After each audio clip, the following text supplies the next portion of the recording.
All right, we are live. It's March 23rd. It's a Monday. Monday's the best day of the week, right? Do a little work. I think I actually wrapped up work fairly quickly. Had a lot today, but trying to get streaming a little earlier in the day so that we can at least say hi to some of our EU folks. But hey, Campion, happy Monday to you too. Yeah, let's get things fired up here. Stream looks like it is more or less working. Let's see. Let me just go ahead and drop a pinned comment with the link to the guide video because I've got a new guide, brand spanking new Destro guide out. But it's funny, like when I released the Destro guide, I was like super pumped about. When I released the demo guide, rather, I was super pumped about the demo guide. Um, the Destro guide is, I think it's fine, covers the points that are important, but it's funny because I'm releasing it right before Affliction gets mega buffed tomorrow. And so I'm pretty excited about playing Affliction tomorrow. But anyway, let me put this link here out now. Affliction tomorrow after buffs. All right. Post that, pin this until the end of the stream. Post that. Pin this message. All right. There we go. There we go. We are now up and running. Now let's check this stuff here. All right.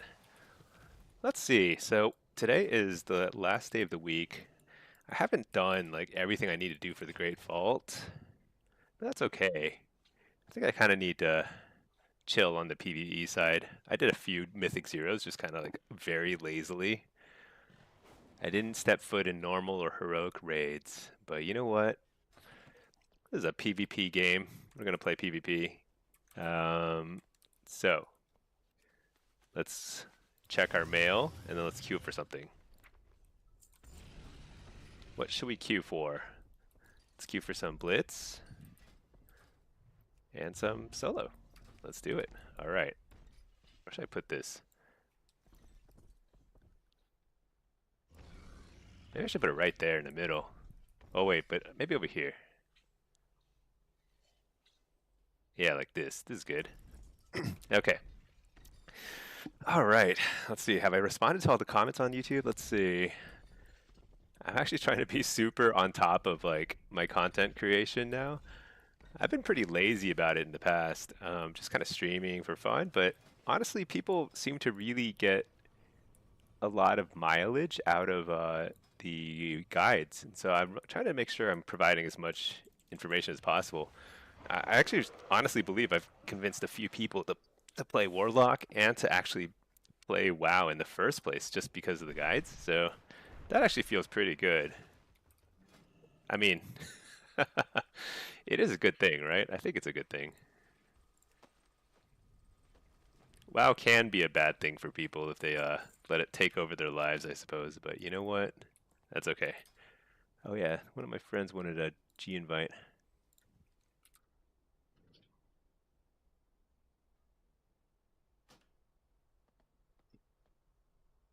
Let's see. Okay, so we're in queue. We've done our crafting. Uh, Let me see.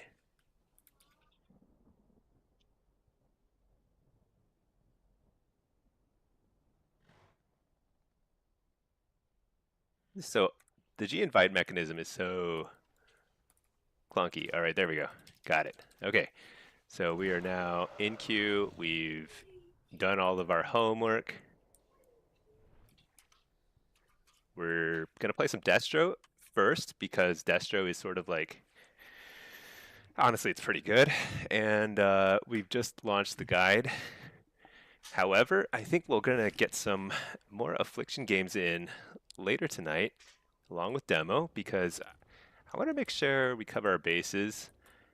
I want to test a lot of Affliction tomorrow, basically pure Affliction tomorrow after the buffs, and then try and come out with a guide ASAP. Um, I don't think I'll have figured out everything, like every single talent point perfectly, but hopefully we'll at least have like a starting point. Hey there, Noah Buckingham. How is AF going to look tomorrow? I think pretty good. So my general view of Affliction right now is it's hard to play, especially in Arena and Shuffle. It's less so in Blitz, but especially in Arena and Shuffle, Affliction is hard to play, but the damage is just not quite there. It's like it can be there sometimes, but it's a little short of being super threatening for how much work you put into it. But the buffs are really big. I mean, they're like massive for very important spells in our rotations. So I think it's actually going to meaningfully increase our kill pressure. So I'm pretty excited about it. I think it's actually really good. Surprisingly, surprisingly, we're getting 2 straight weeks of large buffs to Affliction, and Blizzard is acting. People have been writing off Blizzard or Affliction as being like Blizzard has abandoned it. It's like the rework is terrible. And look, the rework is not like more fun or anything, but I really do believe that Blizzard does a pretty decent job of getting the game balance right. It just takes them like a few weeks or a month or something to kind of figure things out. Let's see. No, you had a ton of fun running AF in War Within. Yeah, you love the constant pressure of it. Well, if you liked it in War Within, it actually plays. I'd say it's definitely better than it was in War Within, um, especially tomorrow. It'll have that same kind of constant pressure feeling, and I think the single target pressure will be greater tomorrow once they buff Unstable Affliction, so it lasts like 50% longer. So I think it's a meaningful buff. Spread pressure is still good. I mean, one thing is that you have to keep in mind is that at the end of War Within, we had so many stats. You could have like a ton of haste, ton of mastery, ton of versatility, because it's just the end of season things. There's a lot of scaling. Um, right now, it feels like we're a little short on haste, short on versatility, short on mastery, like zero mastery. So, you know, what that means is our resource generation is slower. So it's a little harder to kind of like get your damage rolling because it feels like you're just not getting enough shards to apply Jinx as much as you would like to. That'll get better with gear and like with higher haste kind of like thresholds, uh, but yeah, I think things are starting to feel pretty good. I got you to try demo this season with all your guides. Are you liking it? Yeah, demo's fun. I think of demo as like the most fun kind of like for solo stuff, solo shuffle, but also like when I'm just running around the world, I'd rather play as demo than as Destro or AF. It's better for world PvP. It's better for tanking, elite mobs and stuff. I like all that like flavor around the world. It's good. So, yeah, demo is like close to my heart. But affliction is why I created a warlock in the first place. And I think this is true of a lot of warlock players over the years. Is affliction kind of has this special place. It's like this is why warlocks even exist. It's like you want to play affliction because you want to just rot people down. You want to put dots on everybody, and that's super cool. And I think that's really fun. But affliction has changed dramatically over the years, and now it's like a little bit more like Destro. Affliction has gotten closer to Destro, and Destro has gotten closer to affliction over the years. So they're both like kind of like starting to merge in terms of their kind of like where they fit into the meta. Very glass cannon. That's a little weird. So anytime they kind of come with updates for Affliction, it's very exciting. It's like, oh man, maybe it's gonna feel kind of the way it did before. It'll always feel different because their direction is different design-wise, but I'm pretty excited to play it anyway. It's kind of funny because Destro traditionally has never been that as interesting to me as Affliction or Demo, and it's because it always felt like more like a mage, which is cool. I used to like mages. Mages were my main class back in the day, back in Burning Crusade. But Affliction and Demo are more uniquely Warlock, you know? Campion, you're so true. Affliction is like the quintessential lock archetype. Yeah. Like when you think of Gul'dan, like what spec do you think Gul'dan was? Probably some kind of affliction, right? Well, some kind of crossover between afflict. He was like Hellcaller affliction. That's what I would say. uh, like some fiery stuff going on, but it's mostly you know, soul stuff, draining souls and things, right? Not really a demonology guy. I guess he did bring demons from somewhere else. But in my head, I just think of, like, when I think of a classic warlock, I think of, like, putting corruption on people, you know, running around.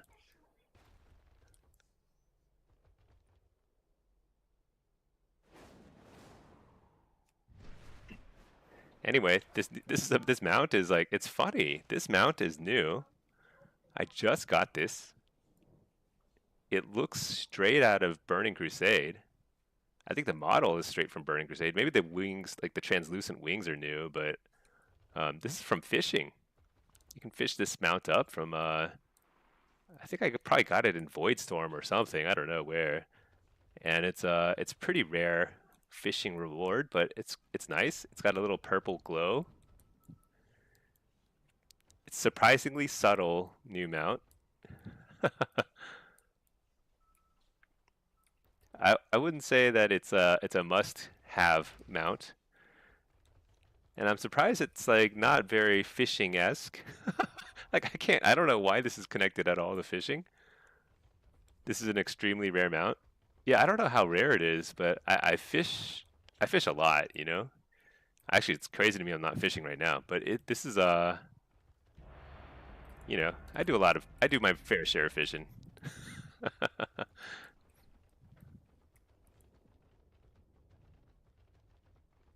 My favorite spot to fish, this is my second favorite spot right here in this little pool in the center of town.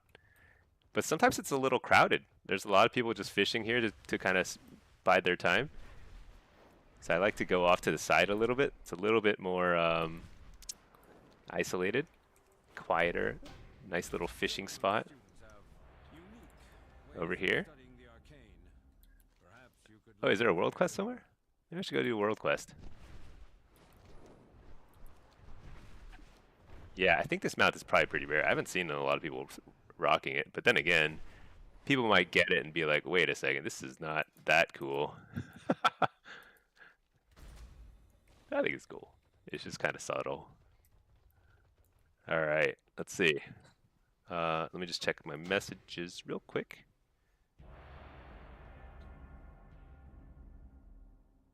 Okay.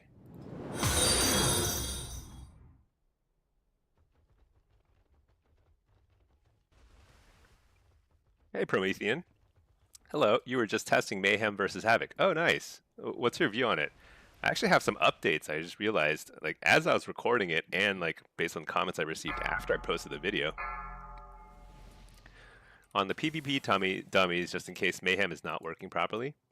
So, it turns out that improved Havoc it breaks Mayhem sometimes. But Mayhem does work. Like, I've actually been using Mayhem with improved Havoc a lot in PvP. But there are some edge cases where it breaks. So sometimes it won't duplicate. But usually it's up a lot and it'll duplicate a lot of spells. But it's a little weird. And so I haven't quite figured out if that's something you can play around or not. I'm not totally sure yet. Yeah, half the time it jumps and it doesn't cop anything. It is very odd.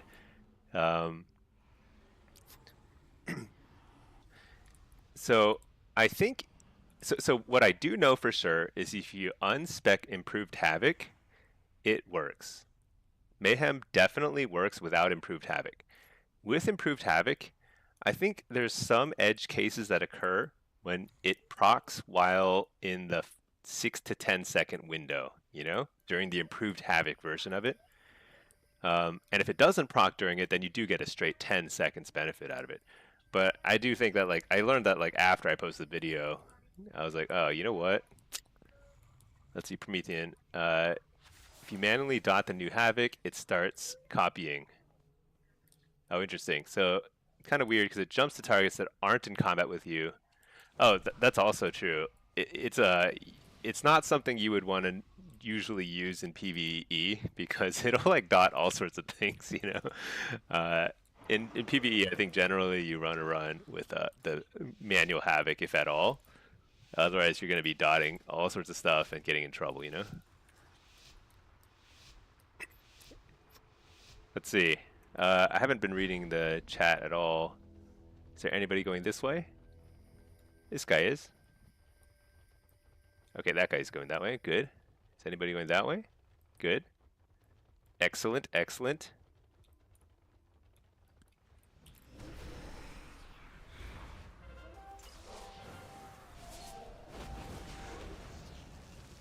Ooh, I like that, but was anybody grabbing it? Oh man. They're onto me.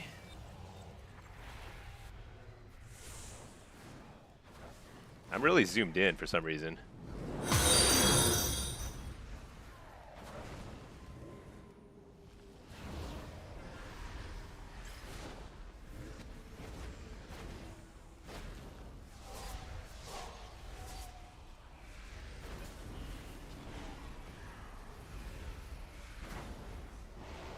You're that guy? Uh-oh.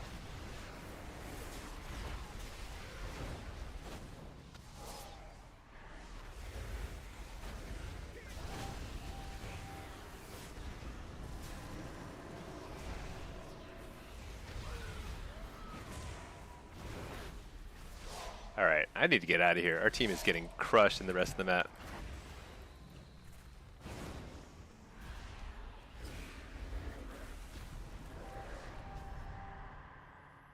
Oh, what? That guy grabbed the flag. That's actually good for us. Let's go help out our team.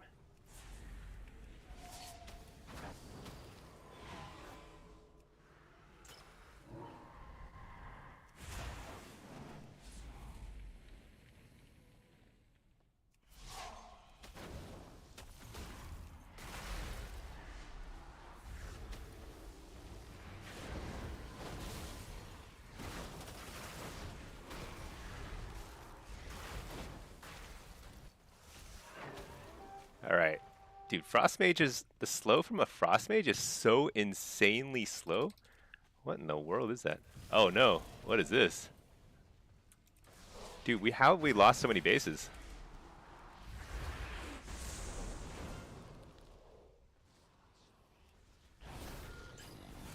We just need to kill this guy.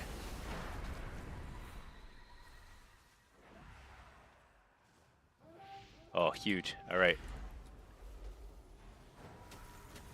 Can we win this game? Oh, man, why we were getting crushed. All right, let's see. I'm missing some chats. Let's see. You only PvP. Let's see. So I've been running the improved Havoc. It's working sometimes. I'm noticing that it's definitely not consistent. I'm not sure what the issue is. I probably should not recommend improved Havoc with Mayhem until we figure out exactly how it works. But at the same time, whatever, you know? It's duplicating enough. I should probably also caveat at the start of all my guides that I'm like the laziest Warlock in the world. Like the way I play is like it's not necessarily optimal. I do get rank 1 a lot, but it's not because I'm good, it's just because I'm simply lucky. What can I say? All right. Let's see. Lil Chalupa. Sorry you missed it. Do you know the stat priority for AFF? It's the same as Destro. So if you're in Arena and Shuffle as AF, haste and versatility. Now, if you only do, actually, I'll stay. I guess I should stay. Healers should never sit. If you only do Blitz, if you play Affliction and you only play Blitz, then I would actually try haste and mastery over versatility. It's super fun. I did that a lot in War Within. I'm sure it's going to be good in Midnight too. You can do basically just crazy amounts of damage, and it actually works pretty well. You just basically completely devote yourself to the glass cannon approach. Really fun. Now, you will be super squishy. So if you are stepping foot in arena or shuffle with a haste mastery build, you're gonna have a bad time, 100% bad time. So if you're not sure what you're gonna play as affliction, or if you're not sure if you're gonna like try some Destro, try some demo especially, just go haste versatility. It's very strong in all forms of content for all three specs. So if you're like gonna experiment some or try some different stuff, I highly recommend just going haste versatility for the general purpose build, and then after you build out your full haste versatility set, then try experimenting with some haste mastery sets for Destro and AFF in Blitz specifically. All right, let's see. Promethean. Mastery is useful too for all three specs. Mastery is definitely not optimal for demo. I've tested pretty extensively full mastery builds for demo. I think it's just simply, I don't know what it is, because like on paper it looks like it scales super well with your pet damage, but I think it's because a lot of pet damage, I don't know what it is, but it just doesn't scale well with demo. Like you basically always want to go haste versatility for demo, no matter what you're playing. Promethean, to be honest, even when it's breaks, it's amazing. Still use it. Yeah, I actually think it's still kind of worth using if you're a lazy person like me. However, I do recommend in threes, if you're on comms and you're trying to set up a kill, especially if you're playing something like Destro plus a rogue or something, I think the way to go is definitely just manual havoc application. So you can set up your kills. It's like very, very powerful. You can do crazy CC combos if with a little, just an ounce of communication. In solo shuffle, extremely hard to set up like coordinated CC. So I don't even try. I just try and pump the damage meter. Let's see, Naux, is affliction going to be solid, or is Destro the way to go? I strongly suspect that affliction will be very good starting tomorrow. That's not to say it's going to be easy to play. I think affliction is always going to be kind of harder to play. Bueller. But I think it's like, I think it could be pretty good, especially in Blitz. It's already good in Blitz. Okay, this guy wants me to do some stuff here. All right, I'm gonna go. He's gonna cap the flag. I'm gonna run over here, do some things. I think we've kind of got this game in the bag. I don't know what happened. Our team just like turned it around. But I've been just like answering chat this whole time. I did my part. Helped capture the first flag. All right, let's see. Promethean, we got to wait until tomorrow, but AF needs a lot. So I think Affliction is going to continue to be very strong, specifically in Blitz. Very, very strong. Whether it remains strong in Arena and Shuffle is kind of to be determined. I think it's just always going to be naturally harder to play, like because you get interrupted, you get stunned. It's super annoying. Very hard to cast everything you want to cast. But it is probably going to be strong, I think, because right now I've been playing a decent bit of Affliction pre-buff, and it feels to me pretty viable. So I think we're going to see things are looking up. Warlock stocks are going up, so you know what? Feels good. All right, let's see. Promethean, you're also in rank 1 range in Blitz. Nice. Yeah. Let's see. Bottom. How bad is running no tier on other specs than demo? I actually don't think it's going to matter too much. So the tier set bonus for Destro is like, I think 2-piece bonus is going to be worth running. 4-piece is to be determined. I don't have a good sense of how much more soul fragments you're going to be generating with the 4-piece bonus.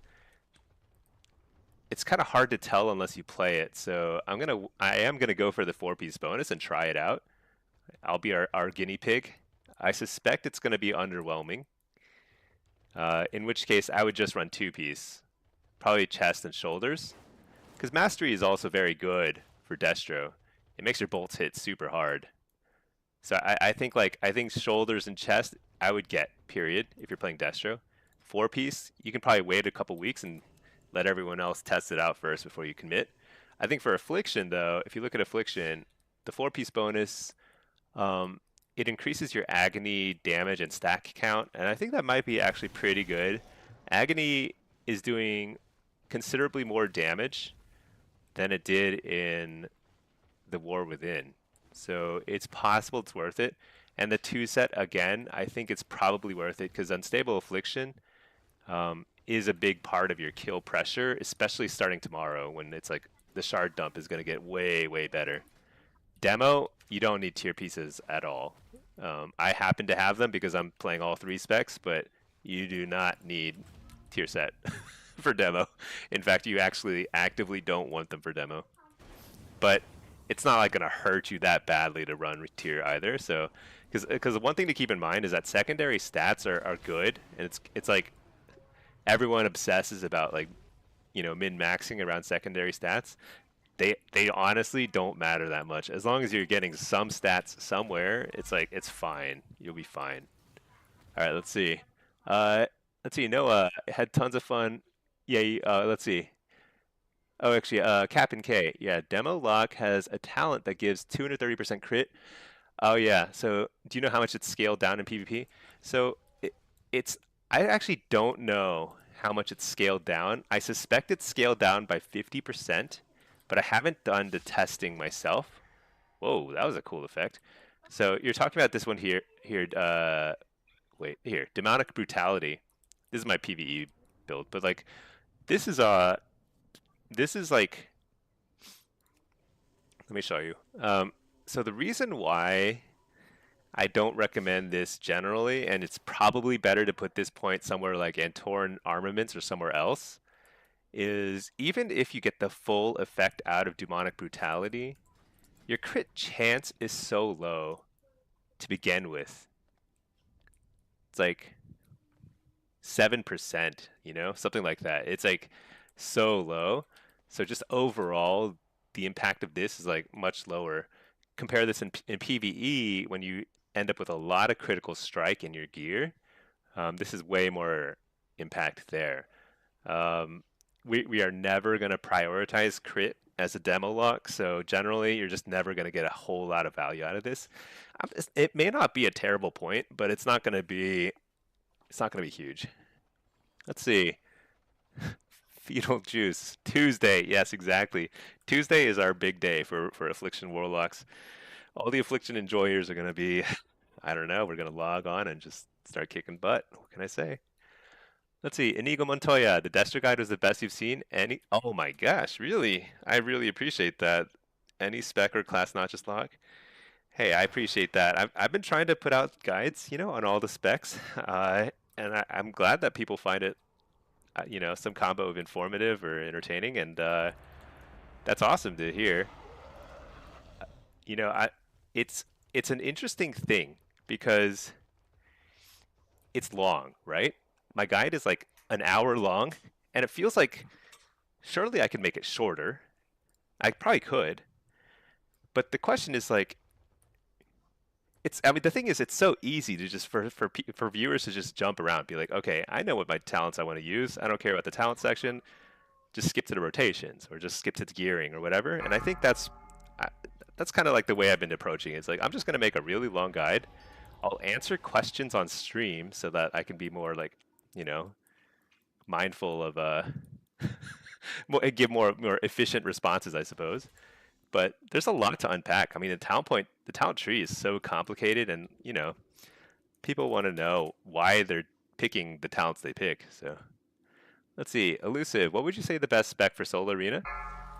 I think the best spec is probably, for most people, it's going to be Demo in Solo Shuffle, because Solo Shuffle is very chaotic. You want something that's like that requires less coordination, that's like harder to shut down, and demo basically fits the bill. And Soul Harvester demo especially, it does very good damage, lots of CC. It has the better like defensive cooldowns. I think it's generally good. So I would recommend most people start with demo. Now, some people who have more experience as a caster, they might actually benefit from playing something like uh, man, I'm stunned forever.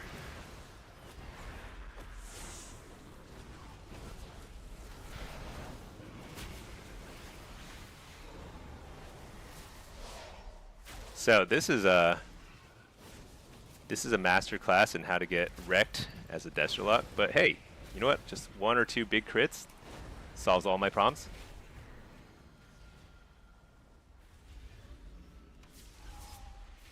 All right, let's blast this guy.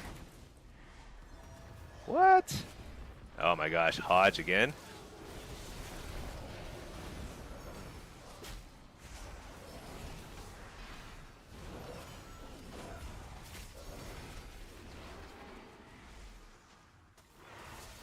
Coil this guy.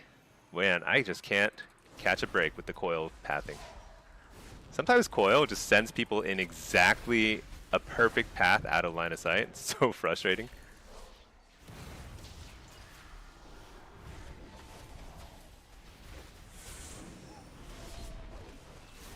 All right, interrupt the healer. We've got a little bit of pressure here. Dark Pact to kind of relieve a little pressure on our end. Is that turtle? That is turtle. All right. Fear this guy. Get a pet. Here we go.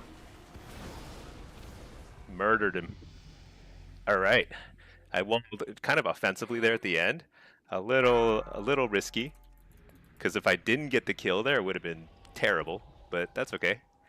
All right, let's see. Let me catch up on chat. Zek Jojo, how hard does Shadowbolt hit before the buff tomorrow? So right now, Shadowbolt, if you're Hellcaller Affliction, which I think is my favorite version of Affliction, Shadowbolt is pretty negligible damage. It's basically just a filler, you know? It's truly a filler. But Shadowbolt with Haunt comboed, like Nightfall Shadowbolt, when you're playing Soul Harvester, is actually pretty decent damage. And after tomorrow, it might be actually threatening damage. So it is very possible that Soul Harvester Affliction is like viable again. Because right now, I'd say it's like borderline not viable. All right. Gonna trinket this. Double coil. Blast. I don't really care about Cocoon. Cocoon is meaningless to me. Fear this guy.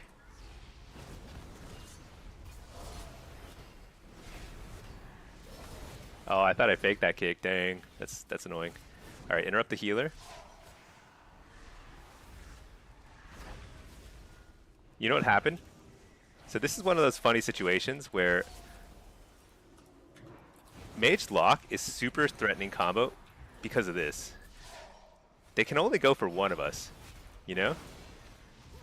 So somebody's going to be free casting, and the question is who. It is probably more dangerous for the mage to be free casting, but they have to pick one or the other. So they're kind of going on the mage a little more this time. But that means I'm freer to cast. Double coil, big damage.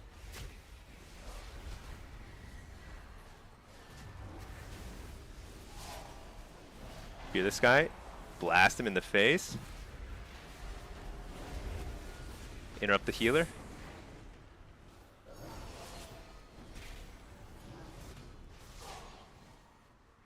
So right now we're just kind of like slowly dying. Actually, the mage is really squishy, it turns out. What do we think? How do we fix our problems here? We summon an infernal. That's how we do it. Oh, I don't have trinket. This is huge. So much damage.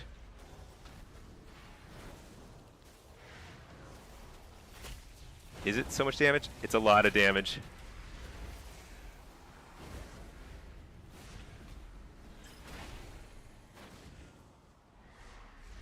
I want him to pop out a turtle early. There we go. Oh, I missed my fear on the rat so bad. Interrupt the healer.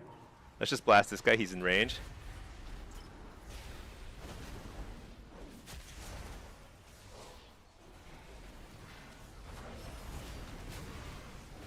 Oh my gosh. Dude, he was at like 1% health. No. So close. So close. Man, if I had a weapon enchant, I would have killed him. So tomorrow, not only are we getting buffs, I'm also going to buy a weapon enchant. I've decided. It is time. It is time to enchant my gear. All right, let's see. Hey, Peffern, how are you doing? Happy Monday. Fear and use all the talents. Yeah, I got to use all the talents. They should have like holidays every now and then where they just let you enable all the talent points. Just see what it's like. It's like a crazy, you know, like a crazy weekend or something. Anniversary weekend. Okay, we got a hunter and a mage. Mage was definitely squishier. Dude, but Ray of Frost is so busted. Oh, man.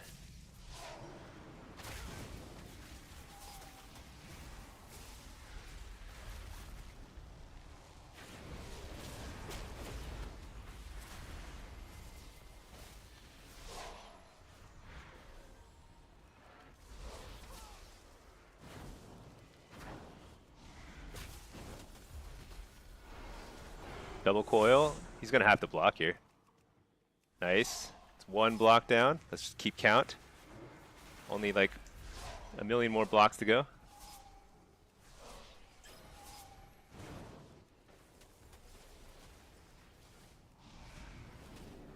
What? Stunned. So annoying.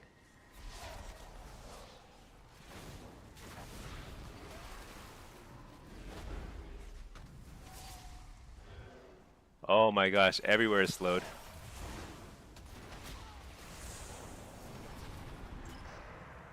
Nice. Cool. Interrupt the poly. Blast him. Oh, a second block. There we go. Don't relent during the block. Got to keep pressuring. Try and get the kick out of the way too. All right, here now he's coming out of the block. And with an Infernal out, which somehow whiffed. Oh no, I'm getting frozen here. Interrupt the Ray of Frost. Blow him up. Do we get him? No. So close. Interrupt the healer. Fear this guy. Pour it over here. Get back on the mage. No pressure. Stunned. Ah.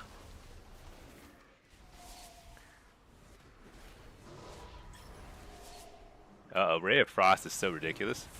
Like, he might just actually just win off that. It's so ridiculous. Nice. And then, not yet dead. Hold on, bud, 1 second. Getting a little, kid aggro. Alright, hold on, what's that? AoE Fear. Interrupt the healer. This guy is super toast. Pop. Alright, we did it. Teamwork.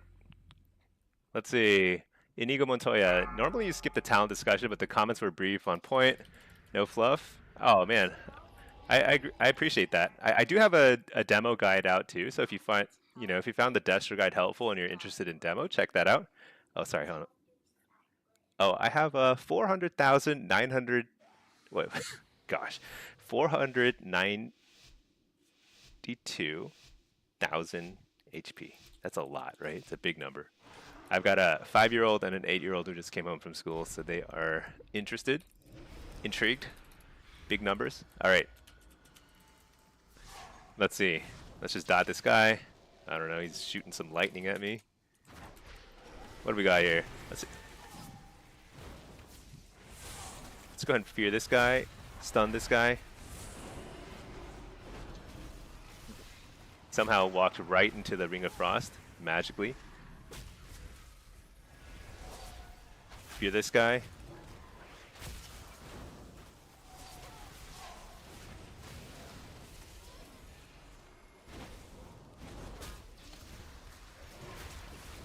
I'm blasting here super hard. Oh shoot, I might be in trouble.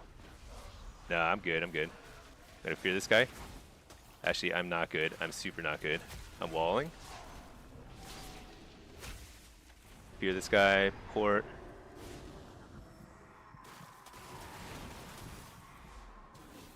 I totally faked that kick. I went on the record. I faked that kick.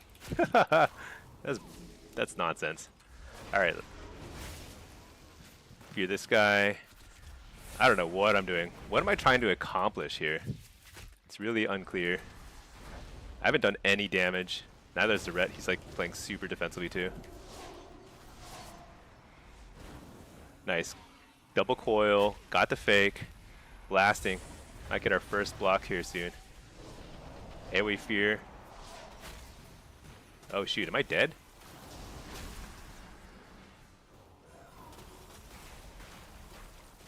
Oh! Oh, so close.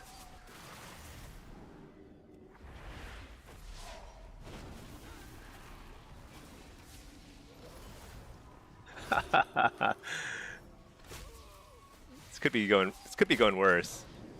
There is that. Could be worse. Not sure how it could be worse, but it could be.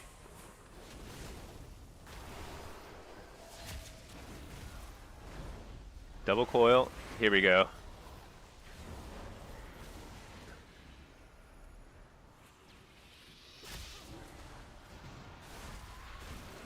Dude, I bet my team is like, what is this Destro lock doing? The answer is getting absolutely slow to oblivion.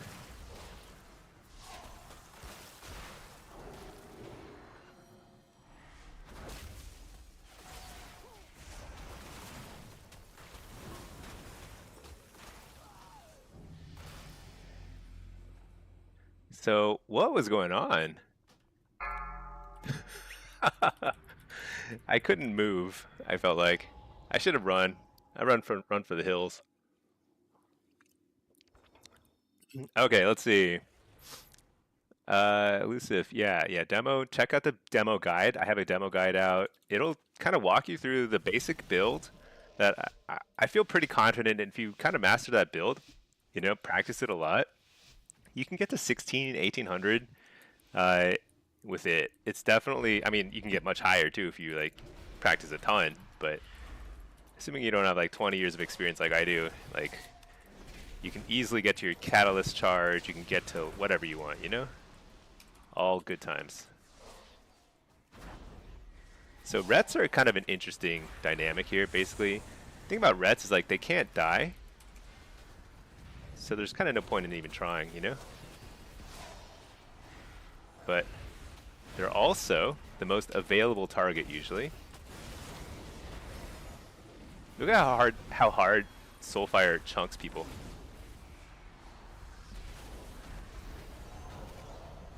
Look at that. Cocoon, Bubble, Ice Block.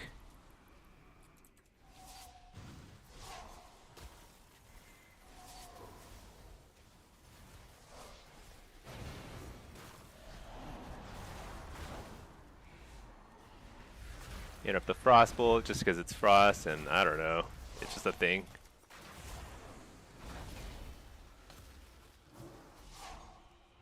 Double coil. Oh, what? Not double coil. JK. Maybe it's bugged out. Oh, he's dead. Oh, there's another block. So one of those, that moment right there, it's like every 45 seconds as Destro, you have the opportunity to just almost one-shot somebody, and all it takes is a crit. If I crit my Soulfire there, I think he would have died. Because he waited to block until after I had... Oh shoot, Ring of Frost.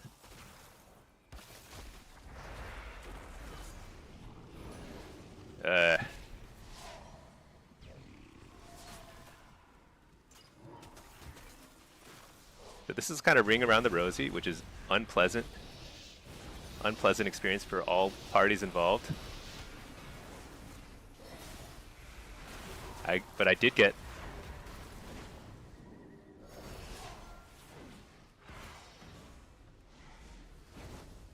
did get a nice proc fear. Oh my gosh, I'm slowed to... Alright, here we go. Massive, massive damage. Ugh. What? Oh, is that lay on hands? It's gotta be lay on hands. There's no other explanation there. I think we should petition for a smaller slow. I don't know what the percent slow is, but it's pretty high. No way. That makes no sense. How do we lose that? I wasn't even paying attention. I thought we had that in a bag. So I need to probably close the window in a second here. It's like super bright in here, but whatever. All right, let's see. Millie, even as an experienced lock player, you watch the guides just in case you miss anything? Yeah, honestly, it's helpful because here's the thing about PvP is that there's no like definitive source of information. We're all just kind of testing stuff. So when you start out, the best way to start out is just copy the best players, because generally it's like they're going to have a better sense of what to do.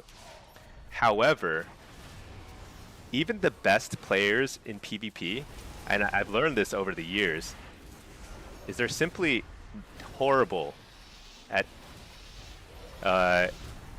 theory crafting. So like you can watch AWC players and they'll be playing like the wrong talents, you know? It's like this happens a surprising amount simply because it's hard to sim stuff. Like in PvE, you just sim everything, you know? And you can know like, oh, this is effective or not, right? Like you just like it's just straight up objective measure. It's like, oh, what are the numbers like?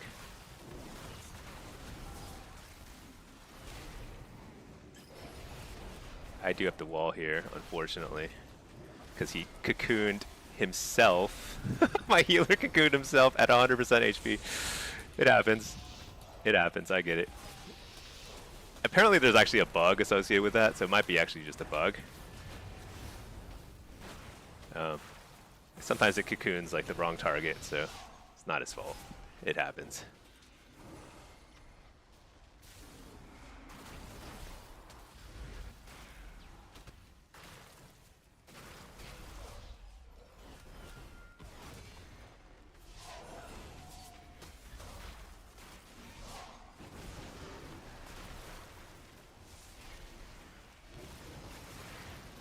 Here we go. Let's drop a infernal on their faces. Board out of there. Reflect. Fake the kick. Here we go. Big damage. Oh, I should have hit that other guy. Oh well, whatever. We keep the pressure up. Oh, I interrupted Frost. Nice. Yeah, if you interrupt Frost, it can't block, and they just die. I think I could have won. I should have won the second to last round.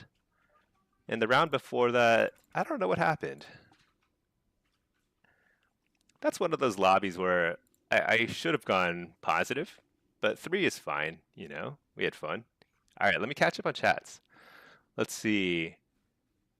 Michael, or Mikal, it's not just that the guides are good, the way you talk, it's so non-toxic, positive, and informative. You know what? I'm actually like, I'm trying my best on that front, and I think it's good.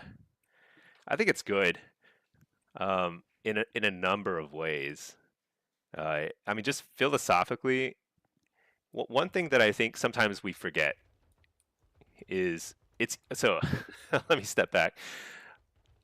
It's very easy to get tilted. Everyone gets tilted. Everyone goes through loss streaks, and oftentimes it feels like it's not your fault. It's like somebody else throwing the game or whatever. It's very easy to get tilted and blame others. However, there's really 2 negative impacts. The first is that nobody plays better when they're tilted, and nobody plays better when they're getting accused by other people of throwing or whatever. So being toxic is just bad all around. It's not going to improve your rating at all. Second thing is that in the broader scheme of things, PvP is insanely fun when everyone is doing it. When there's a lot of participation, broad participation, it's not just the die-hard 3v3 gatekeepers and LFG who are just like, you have to be multi-glad to join my group kind of thing. When everyone can just queue up and play, it's super fun. So that's why kind of like I'm really I've been playing for a long time. I've been playing high levels of very competitive play. Uh, but at the end of the day, it really is more fun when there's like casuals jumping in, people trying it out, they're having fun, they're blowing people up and laughing about it. And I think that's kind of like the sort of vibe that hopefully try and capture in our gameplay. Because like everyone wins. Even like the gatekeepers, they will get to keep those gates closed even more easily if there's more casuals playing, you know? So, but if they're just like putting everyone on blast all the time, it's like no fun for anybody. Let me reload my UI real quick. Okay, let's see. What else did I miss? Hey, too late. How are you doing? Can't wait for updates to AFF. Yeah, absolutely. Tomorrow's a big day for us, Affliction Lock folks. I mean, it might be a bad day. What if the buffs are no good? I assigned that a very low probability of happening because I'm already having fun playing AF. Here, I'll queue for AF now. So right now my demo rating is a little on the high side, so I don't think I can get a queue right now because the average wait, when the average wait says 0 seconds, it means you're not likely to even get a game right now until more people around your rating start to queue. That's usually a little later in the day. So right now I'm going to queue for AF and I'll show you. Just imagine me winning like 10 to 20% more rounds as AF after tomorrow, okay? Let's see. Promethean, you got to like 3K in Blitz as AF? Nice. But now stacking UA hurts you? Yeah, so 3K in Blitz is really good. Obviously really good, but AF is going to be extremely good in Blitz. It was already one of the best specs in Blitz, and even now it's highly viable, competitive in Blitz. It's definitely going to be good. I think it's going to be an open question whether to go for stacking UA or go for Seed of Corruption in Blitz, because Affliction is actually way more flexible now, because Seed spam is actually not bad. And it's pretty fun when you send like a bunch of seeds out and they're all instant cast because they're nightfall procs and stuff. It's actually super fun. Now it's not going to work in every map because some maps you're definitely going to be doing more like smaller skirmishes, like one or two B2 kind of things. Those are going to be like probably more common, honestly. So UA will probably be better on like at least half the maps, but there are maps where big team fights will happen and you can just seed spam and you can probably hard carry those team fights. Hey there, Risky. How are you doing? Things are going well. It's a happy Monday. We worked and we logged on and we're playing. Let's see, Promethean. Have you seen Solitary Pop in YouTube? The guy made a build going full crit to get more Shadowbolt procs. Might be interesting to test. That's pretty... I would love for something creative like that to work. I've tried stuff like that in the past, and the most damage that you can kind of squeeze out of Affliction, it seems like, is haste mastery. You can get like 100% mastery with like 30 or 40% haste. At least later like season 2 or so, season 2, season 3, you can get like crazy numbers. And your DPS is going to go like double. It's insane how much more damage you do. However, it's totally glass cannon. And I tried some crit haste. I tried some crit mastery. I don't think I tried crit verse much, but like I couldn't quite get critical strike builds to work with any spec, Destro, Demo, or Affliction. So I think the stat budget is just too low to make it worth it. Like you're almost always going to be better off just stacking mastery or something else. But worth trying, worth trying that stuff. Buff Rogues, can you make an Affliction Lock guide leveling final? So leveling guides, I'm not good at leveling, but I will make an Affliction PvP guide. I'm probably going to start recording it tomorrow if all goes well with the patch and everything. Yeah. I might not publish it until Wednesday, but yeah, I think we'll have a pretty good sense of what works and doesn't work, hopefully tomorrow. Let's see. Bottom, you're mostly demo, but want to try AF? Yeah, for sure, for sure. The thing about demo is like, so I love Battleground Blitz. It's one of my favorite game modes. It's super fun, super dynamic, but it's not. It rewards mobility, which is good for affliction and Destro, and not so good for demo. So demo definitely is. It's like I think it's totally viable in Blitz, but it's definitely struggles sometimes. Um, so for most people, I think it'll be more fun to play Blitz as either Affliction or Destro. And Demo is going to be more fun for most people to play in Shuffle and Arena because it's super strong in 2v2, 3v3 kind of situations.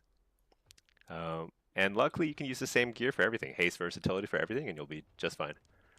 All right, let's see. Petfern, hello, hello. Nico Montoya. Oh yeah, looking forward to the AFF fight. Yeah, you like the. Yeah, I try not to ramble too much.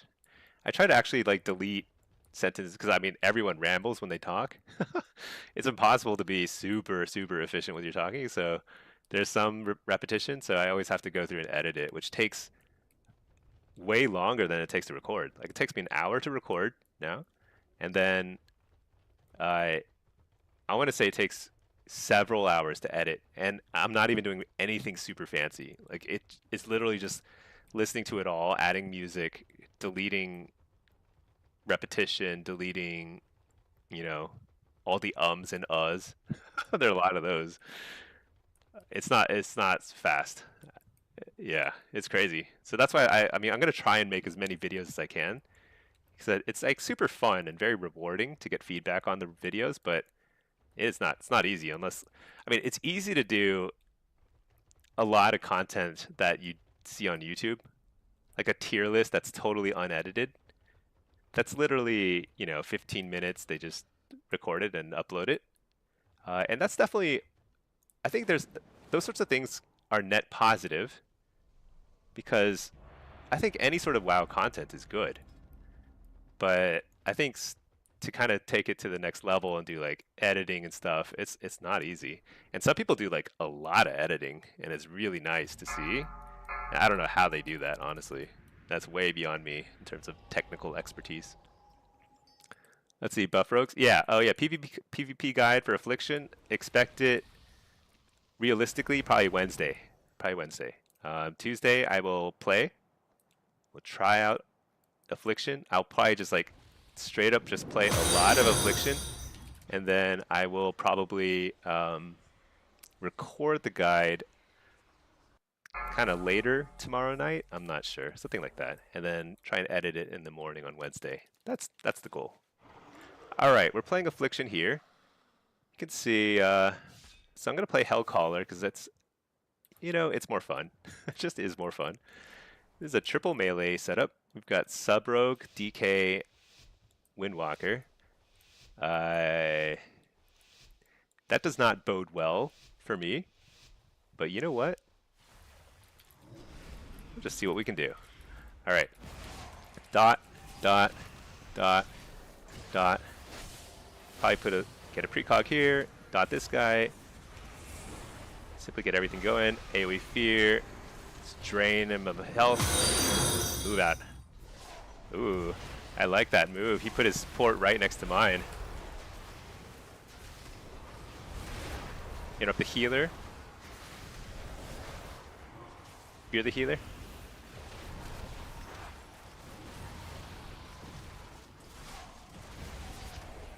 Stun them. Fear the healer. Didn't get it.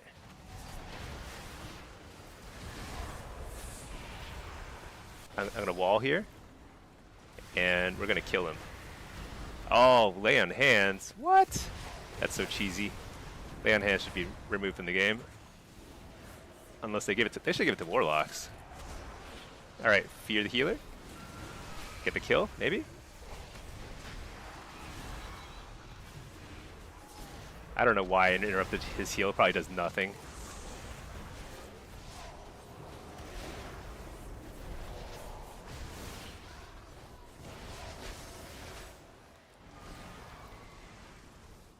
Oh my gosh, we didn't kill him. Alright. Here we go. Big damage. Big damage. Wait, what? Oh, he's immune. Freaking spell bop or something. Coil this guy.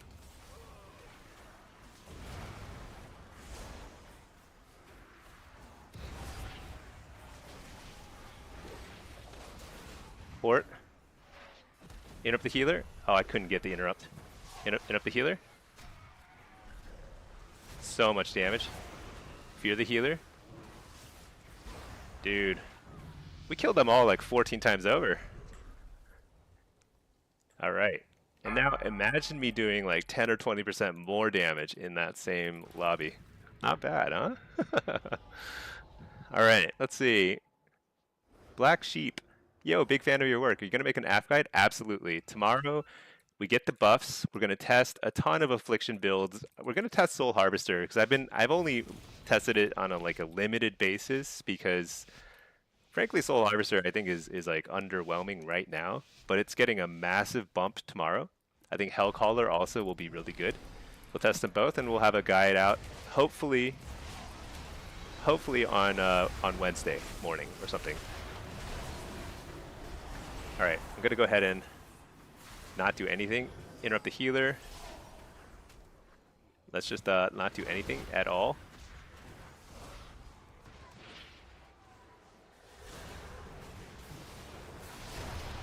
Dude, I am getting crushed this game.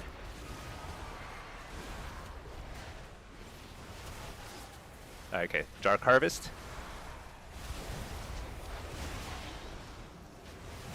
So, Resto Shaman are extremely annoying to face as an AFF because they simply remove all of our dots. Alright, fake the kick. Here we go. AoE Fear.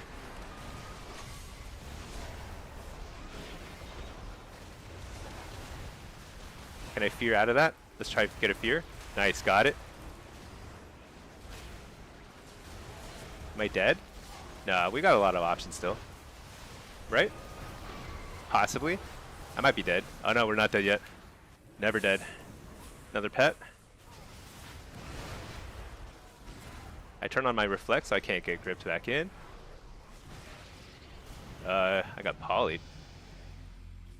Dude, look at the damage meter. What? We got crushed. Dang.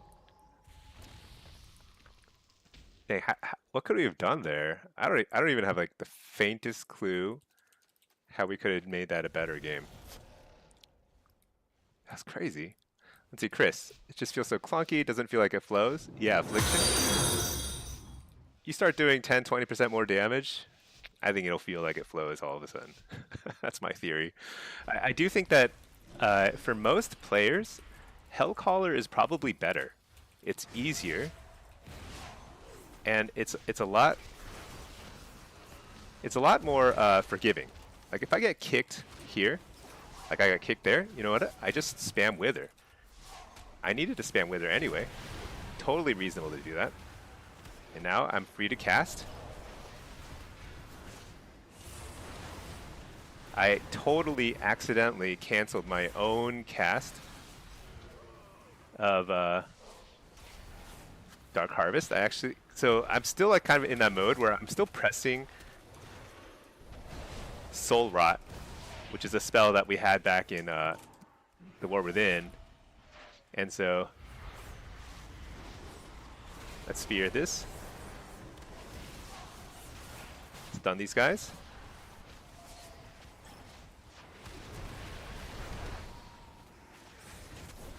Gonna port. Just kind of dot whoever I can. I got kicked in shadow, so I just spam Wither and everything, and we're back to it. Coil this guy. Let's harvest their souls. Got precog. Oh, I was about to leave here, but I'll stay because we got a nice little buff from the dude. Wow, I guess I wall here.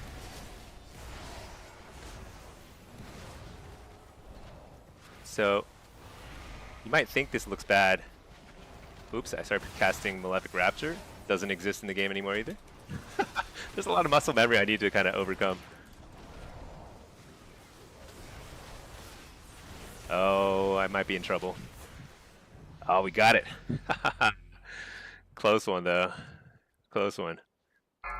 Yeah. Yeah, that was a... That could have gone either way, honestly. I used my wall. I don't know if that was the right time to use the wall. Because I don't like to use wall before things like Spirit Link and like other healer cooldowns. I like to use it when there's a truly like no option left. But sometimes you just get nervous. I get nervous sometimes. Just gotta send it. Hey, Dota man, how can you make my your life like yours? Your life can look like mine just by playing a lot of WoW, a lot of WoW. But my UI, yeah, you can get my UI. All my add-on import codes are on my Discord, so you can just copy them.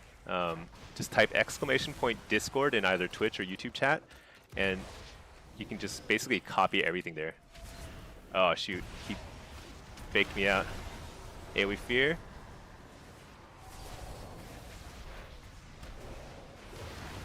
Coil him.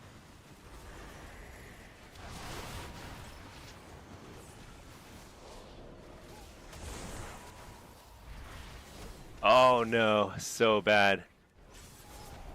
I wasted that harvest. I gotta send more cooldowns. Oh no, I wasted my wall. Everything is bad. There's no way I win this game. I'm so far behind in cooldowns now. Alright, fake the kick. Port. Hey, we fear this guy.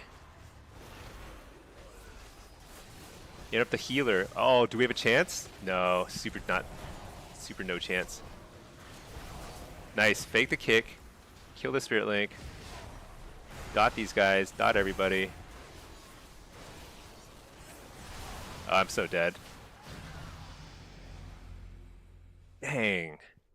I actually think that was winnable. Because we got the monk kind of low. We got through their Spirit Link. We got through a lot of CDs. But I stacked wall with Lay on Hands, I believe. I got too nervous. Let's see, NDZ, got profiles for frames? Yeah, they're all on my Discord. Copy them all. I use Plater for unit, for what you call them? Nameplates. I use unhalted unit frames for my unit frames, for like player and target frames. And then over here, this is just default. I'm pretty sure. I don't know. I'm not good at setting up party frames. Like, I don't really heal. Oh, shoot, what's going on here? That's really aggressive smoke bomb.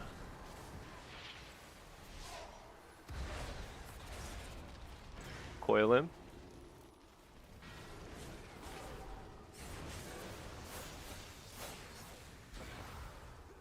Are we on the DK? I can't even tell. Nice. Fake the kick. Let's dot this guy. Dot this guy. Send cooldowns. Force him to come kick me. Oh, nice. We got a cloak. That's really good. Opens up options. We don't have to go on this guy now. We can tunnel. Easily go on the rogue now. Spear him.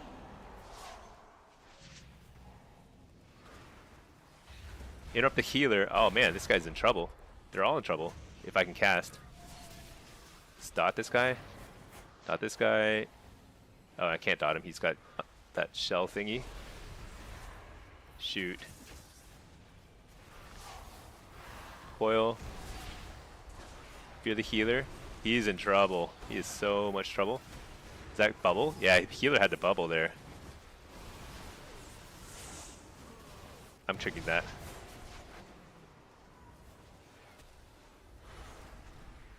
I'm sucking their souls as a true Warlock wield.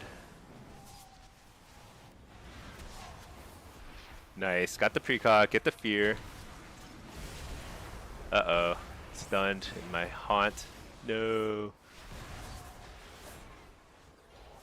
Oh, he faked my kick, I think. Or did I get it? I interrupt fear him anyway. Coil him. Can't fear him again. Wall. Just because, like, we're falling behind. Fear these guys.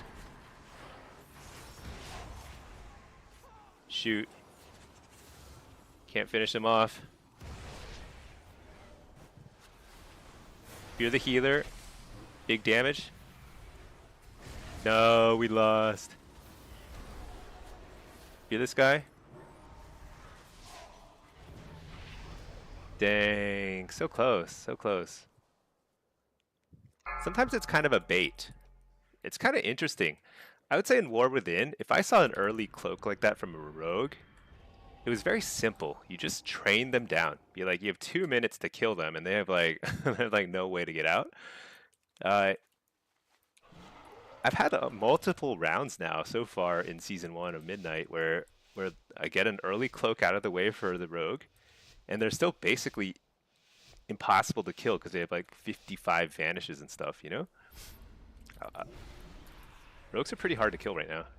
Like DK is, probably should have just tunneled the DK. Probably would have been a better shot there.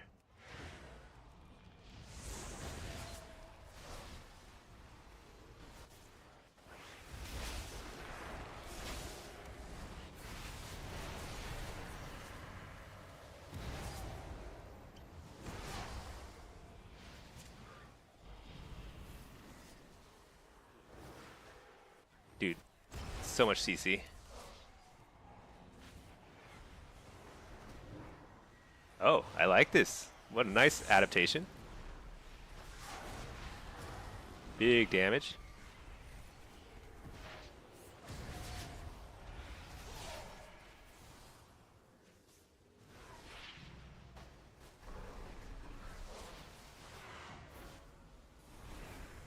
Fake the kicks.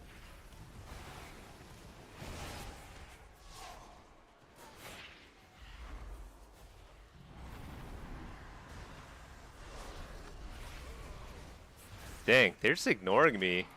They're like, this guy is getting a 20% damage buff tomorrow, so for now, we can ignore him. He's just not going to do enough damage to be threatening. Oh my gosh, no chance.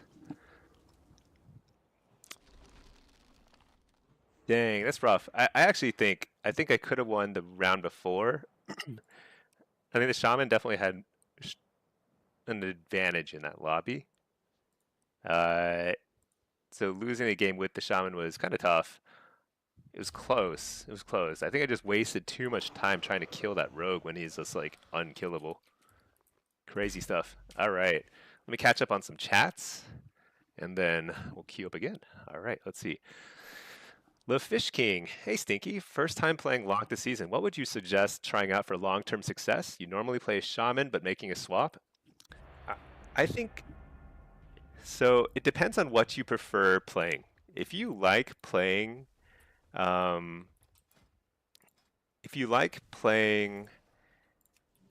what should I say? If you like playing Battlegrounds, like Blitz and stuff, I think most people are going to do a little better with Affliction or Destro. They're just like more suited to that kind of playstyle. I personally play a ton of Blitz as demo because I think it's really fun to kind of find a 1v1 or 2v2 or something like that. I like to guard bases, win my 1v1s, that kind of stuff. But that's not for everybody.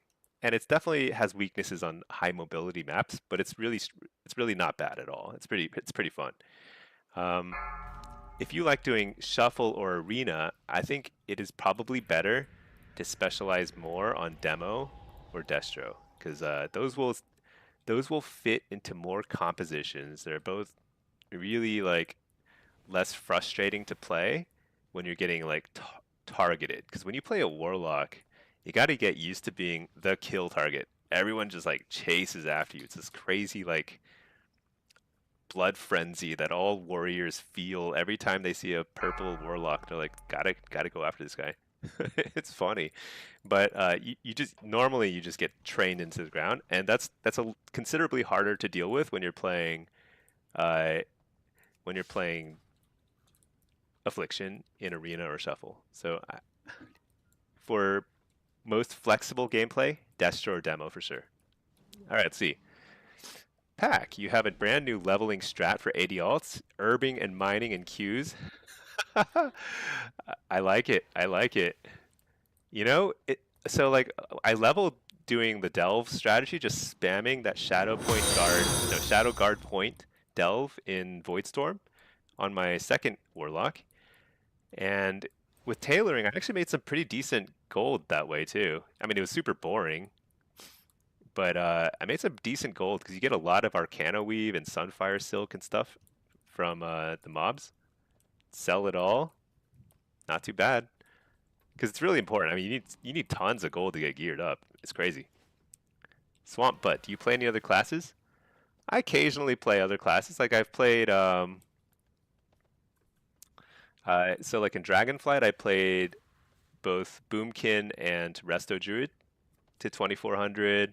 I've played Preservation and Aug Evoker, not Preservation, Devastation and Aug Evoker to 2400 and War Within. But I almost always just play Warlock. So I have no plans to even bother leveling anything other than Warlocks and any time in the near future. So it'll be a while before I get to any alts. If I get bored of Lock, then sure. But like honestly, I never get bored of Lock. Lock is awesome. I do some PvE too sometimes, but I try not to stream it because I think people fall asleep when I play PvE. So, all right.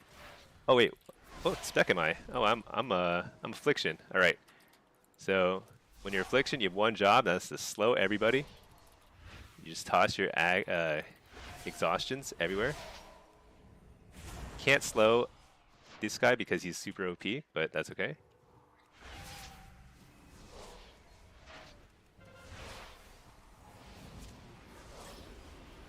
So interrupt the penance. Send all my damage. Big harvest. Oh, I'm playing Malefic Grasp, which I don't think is great in. But do you like my strategy? This is my strategy. Is I hide under the water. Nobody knows I'm here. Totally. Oh, nobody knows I'm here. The Malefic Grasp kind of gives away my location, but that's okay. What? I got interrupted. Let's see, Pack, your 8500 has 12k honor. Oh, so you got like honor just from like leveling and everything. That's actually really good, because honor is pretty annoying to have to get later. I'm actually really glad they turned on honor transferability early on, because like that was actually one of the biggest problems with like prior expansions. It's like so annoying to get honor on everything. Dude, what am I doing? I'm not doing anything effective. Everything I'm doing is like useless. Just pad damage.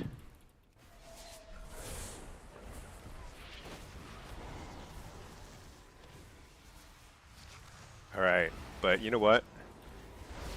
We stay relatively close to our healer, who is still alive. Drain everyone's souls. Nice, one down. Oh shoot, our healer's down too. Oh, so sad.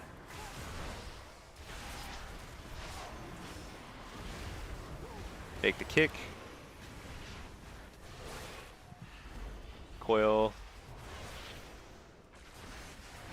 I gotta get out of here. I need to just die. Just slow everybody before I die. Alright, here we go. Let's catch up on chats. Plushy, you don't know what to do on Demon Hunters playing Lock? Utella, then just... Oh, yeah. So one thing to keep in mind with the way that WoW is played these days compared to like way back in the day is kiting is not really a thing. I mean, it can be if you have like... So at very high levels of play, how should I put it? At very high levels of play, kiting is absolutely a thing. Like if you watch the really, really best Warlocks, they kite. But if you watch people like me, I do very little kiting. I just damage them, you know? If you do enough damage, you force other people to play defensively. And I think that is generally more effective for most people. Okay. Let's just... I'm just going to wait here. Nobody notices me. Just hanging out here. But what I'd say is like demon hunters have a lot of mobility. You can't really keep them off you for very long, so you kind of just have to out damage them. So I find that and this is true for a lot of stuff. Curse of Exhaustion is great in Blitz when you can spam it on a lot of characters, but almost everybody has some way of breaking slows other than warlocks. So if you're a warlock and you get slowed, you can break it by teleporting, and then if you get slowed again, that's it. You know, they're just on you forever. But everyone else, like, you can't really spam Curse of Exhaustion on people and kite them the way you could back in the day. So you're better off face tanking them, blowing them up. I'm good at porting damage. I'm okay at it. I guess I have to get it. This is really unfortunate.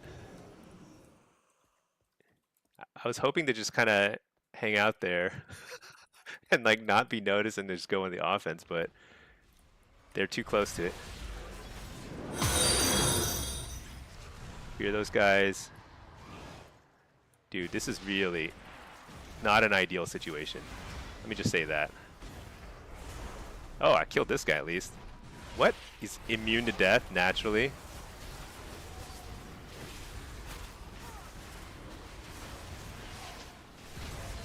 So what I need to do is hopefully die with some dignity. That's all I can do. Look, see, I'm now a warlock who is slowed. This is what happens. You get slowed, and you know what I'm doing? I'm waddling. That's it. Everyone else can break their slows, but me. You know what? Whatever. Who cares? Who cares? Look at that. I'm just hoofing it. Unstoppable. I made it. All right, let's just turn on Burning Rush a little bit. I don't want to lose too much health though, because it doesn't matter if I get there. As long as I get there before those guys arrive. Yeah, you know what? I take it all back. We're like really good at flag carrying too. As you can see, this is evidence of great flag carrying ability. Let's make a new health stone. Let's buff ourselves with unending breath, you know? What is that? It's my pet. All right. I hope this guy dies soon. What do we think? What are the odds? I see a sea of red. It's slowly closing in on our position. It was very scary. But I see a rogue on this guy. There's a rogue on him. Come on, rogue. You can do it. Oh, no. Oh, no.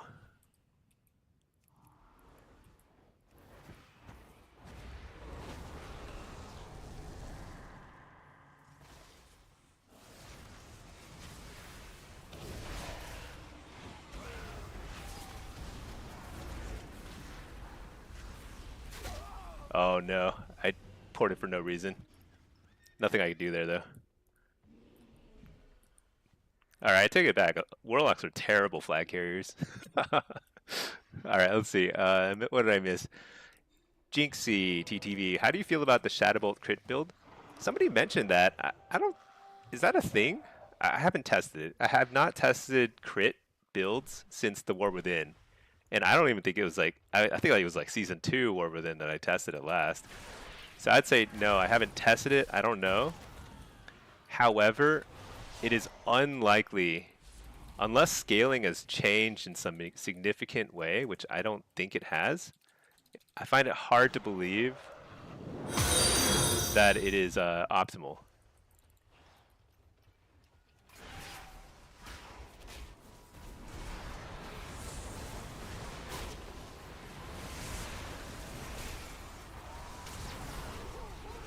Oh my goodness. I was a linebacker Warlock. Yeah. You know, there are just some games they're just not meant to be. That's okay. That's okay. As long as you just. But the thing is, like, even though we're losing this game, it's still kind of entertaining to me because, like, I had to pick the flag there. Like, there was no choice. There was nobody else close enough. They were very close to capping it already, and so like I kind of had to get it. And that sort of like odd situation arises a lot in Blitz. Like you have to get creative sometimes. And I think that makes Blitz super fun.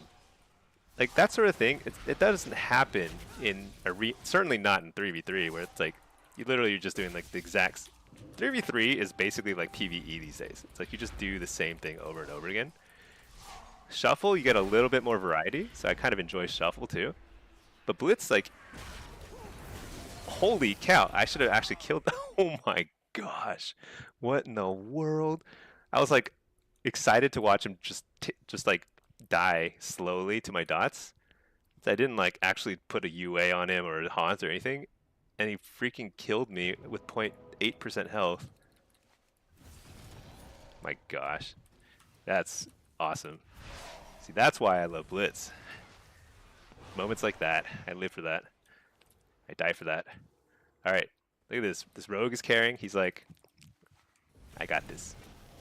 All right, let's ignore this stuff. We got to return the flag in absolute record time. It's actually basically not physically possible for us to cap twice at this point, but we'll try. Oh, we got the bloodlust buff. So good. Let's see, Promethean. Oh, you tested out from a YouTuber that tries weird builds? Yeah, Shadowbolt. I mean, the thing is, like, it's not. So crit, I could see crit kind of working with what do you call it? Oh my gosh, there's no way. I'm like lagging too. AoE fear? Dude, I'm like lagging and I am bad too. He just pushed me off. He's like, I'm good. Alright.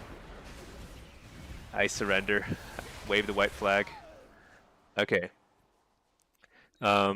So the thing about crit with affliction is that it doesn't increase the damage that your shadow bolts are gonna do, really. I mean, you'll crit more often, but Shadow Bolt is a 150% crit modifier, so it's not going to ever be super, super scary.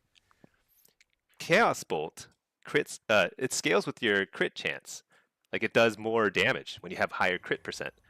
So I could see some sort of like crit mastery thing in theory working with Destro, like some sort of cheese thing, but I have my doubts. The reason why haste is so good with affliction and Destro is because you get a lot of really important procs. Not just like resources like soul shards and stuff, if that's part of it, but also like haste procs and all sorts of things like that. That when you have high haste, you get more procs. You get more nightfall procs. You get to cast nightfall more. It just ends up leading to a better like flow of the game. So it's pretty rare that crit really works in PvP for a caster because of that. Okay, I've been getting just back-to-back games. Well, it's kind of hard to stop queuing. I'll just queue and then I'll try and answer as many questions as I can before the queue pops. But yeah, one question I get a lot is like, do you get like how long are the queues? I mean, you can see for yourself if you queue for multiple things at the same time. Like if you enjoy both solo shuffle and solo blitz, you get tons of queues. Like I don't wait that long between queues. I actually like wait to queue sometimes just so I can like catch up on chat. Okay, let's see. Asphalder, looking forward to the Affliction Guide? Yeah, it'll be fun to record, hopefully. Hopefully Tuesday is all that we have dreamed of. Many of us have been dreaming about buffs, so it'll be good. Let's see. And I apologize, my voice is a little scratchy. I'm like maybe slightly under the weather, but that's just kind of how I normally am, I guess. Let's see, Plushi, yeah, Demon Hunters, they're tough. You just last them best you can do. I mean, it has helped a lot. Demon Hunters to me are much more tolerable now than they were before because they lost what was it called? Nether walk or something, some sort of immunity. That was like they had a lot of defensives before, and now it's like more on par with like other classes in terms of defensives. They were so overkitted all through War Within, and so I think now it's like more manageable. Um, but it's still tough. You know, melee are tough. Let's see. G Cola, can you share your player? Yeah, my player profile is on my Discord. It's the reason why I put it on Discord is because first of all, I make little tweaks all the time, and so I update the Discord version. Also, it's like too big to copy paste into Twitch chat, the export code. So um, that's just what works for me. But yeah, go to my Discord. You can grab all my import codes there. Exclamation point Discord to get a link. Let's see. Juan, hello, Stinky. How are you doing? How are you doing, Juan? Happy Monday. You love Malefic Grasp. Makes you feel, yeah, dude. Malefic Grasp feels good, right? It's for some reason like the animation looks very satisfying. I do like it, but it does seem like, I mean, it opens you up to being kicked. It's kind of like, do I really want to replace Shadowbolt with Malefic Grasp? You know, I'm not totally sure. See, the Beast. All you see that red, one unholy DK. Yeah, you're probably right. It wasn't that bad. And there was a demo lock there too, so there was a lot of pets in that sea of red. Um, but even one red character was scary because you know, warlocks really can't tank. There was probably an opportunity when I was running it across and I like ran into the healer. I probably could have gotten away with dropping the flag there, and the priest might have picked it up. But that's kind of a tough call. I mean, the hunter wasn't too far away, and if the priest kind of wasn't ready to pick it up, I don't know. Tough call. Let's see. RVS, would you run Jinx in solo shuffle? Yeah, yeah. That's a really good question. So as Affliction in solo shuffle, I have tested a little bit without Jinx because simply because it's possible in theory to run without it. Um, and we're going to test that tomorrow. We'll test it more tomorrow. It's just that it's a really nice quality of life improvement, and it really helps you ramp up your damage way faster. So I think I like Jinx still in solo shuffle, but I could see a world where you take something else. It's possible. I mean, I need to test more soul swap too. Like how does that work exactly with unstable affliction stacks?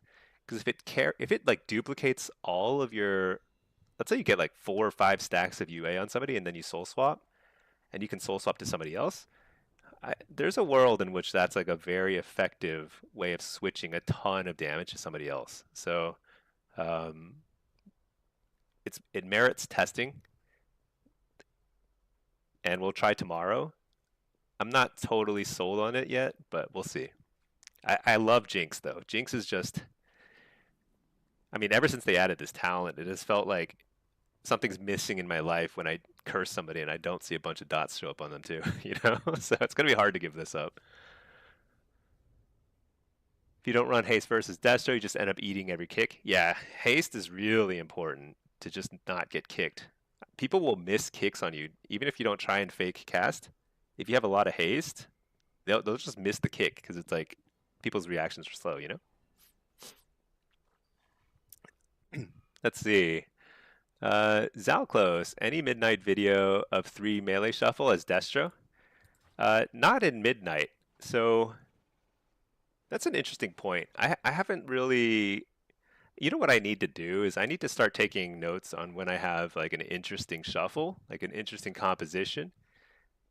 Even if I don't win every round, that's okay. It could be still interesting to comment on. So um, then I can easily go back and grab that clip and then maybe make a video out of it.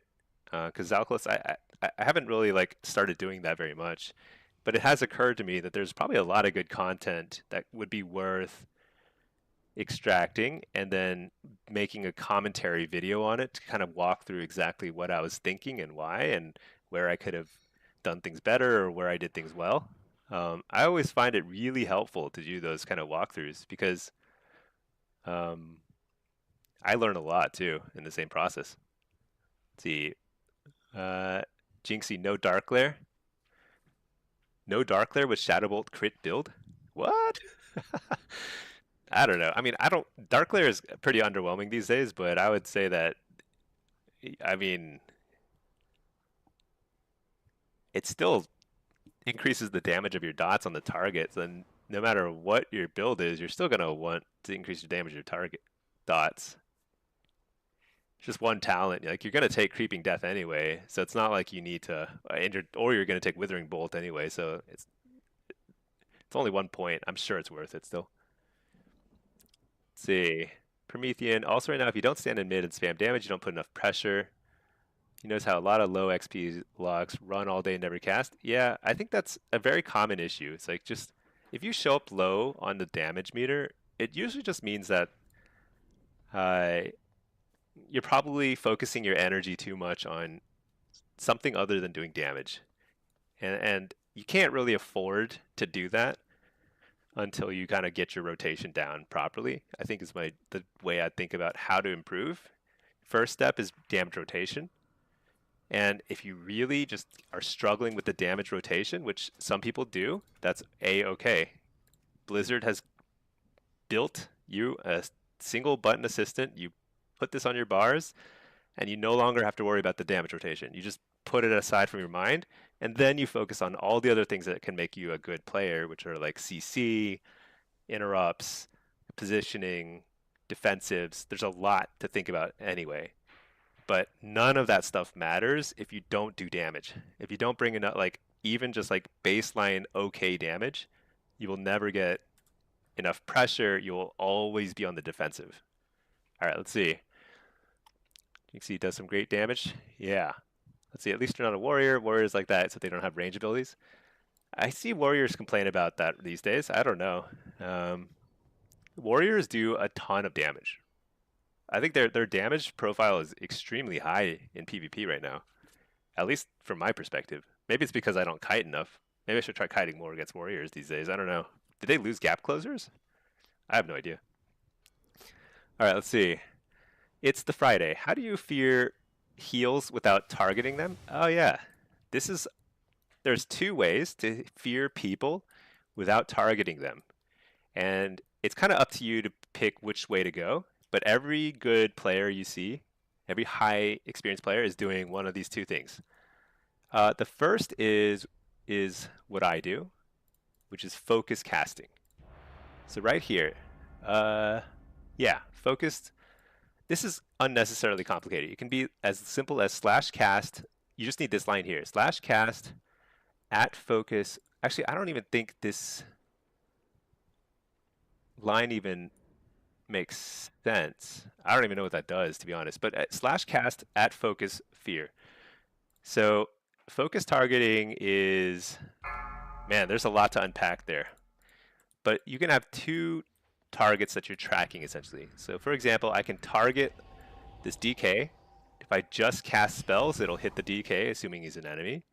But let's say there's a healer over here I want to keep track of too. I can set him as my focus target. Hold on, let me reload my UI so you can see better. Let's see, Swarry, did they fix the Battleground target add-on? Yes, this is called Battleground Enemies Fixed. Battleground Enemies is one word, fixed is another word, and that does appear to largely work. It's not perfect. But yeah, so this is my target, and this is my focus frame. So if I want to interrupt this guy while targeting this guy, or fear this guy, I can do that, and have a different keybind for my target fear and my focus fear. That is approach number one, and it works in all forms of content, in PvE, in blitzes, and everything else.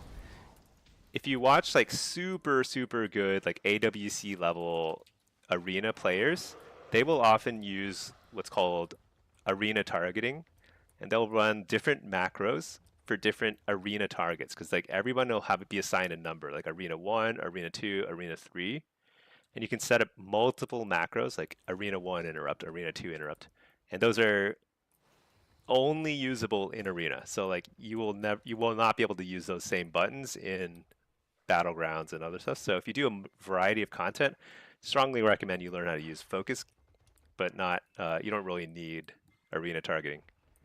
I can discuss that in more detail after this game. Let's see. First of all, let me pick, again, Blitz build. We're just going to run in the middle, just do our thing. Let's see. Okay, Outroot. You think you bricked your Blitz queue, you lost your first 4 placements, 1k MMR, can't get a game. I was at 900 MMR. It took me a little while to get a game, but I did get a game eventually. Now, Outroot, if you are bricked, what you can do is start to duo queue with another healer, and you can kind of pull yourself out of the bricked area. But I don't think 4 losses in a row will completely brick your character. It'll make your queue a little longer. And I really wish that Blizzard would fix that issue. It shouldn't be an issue where like you can brick your rating that hard.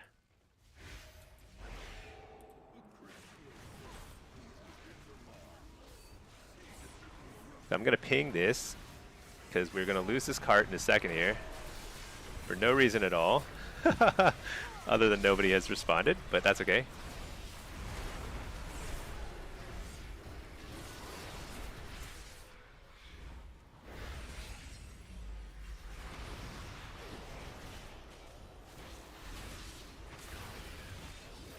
Uh-oh. Alright, interrupt that guy, kill this guy.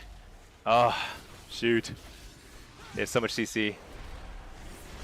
Nice. Alright, 1 down.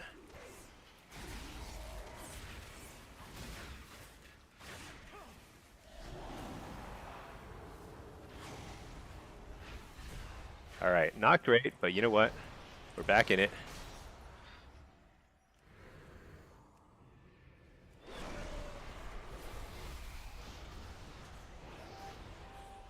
Oh, actually, that's a nice recovery.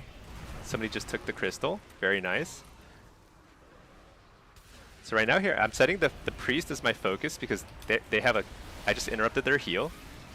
I want to be able to do that without switching my target away from my main kill target. Fake the kick. AoE fear. I don't think I can hold this though. Yeah, I'm dead. That's okay. We did our thing. Parzival, would you run Jinx in solo? Yeah, I was just covering that. I think Jinx in solo shuffle is still worth it, but we will experiment with some different approaches tomorrow. And I don't think there's going to be an end-all be-all, like this is the way you need to play. I think there's going to be, as there is every season, there will be multiple ways of playing the spec correctly. So I'm here to catch the next cart as it spawns, because I saw somebody over there, they looked like they were going to head this way.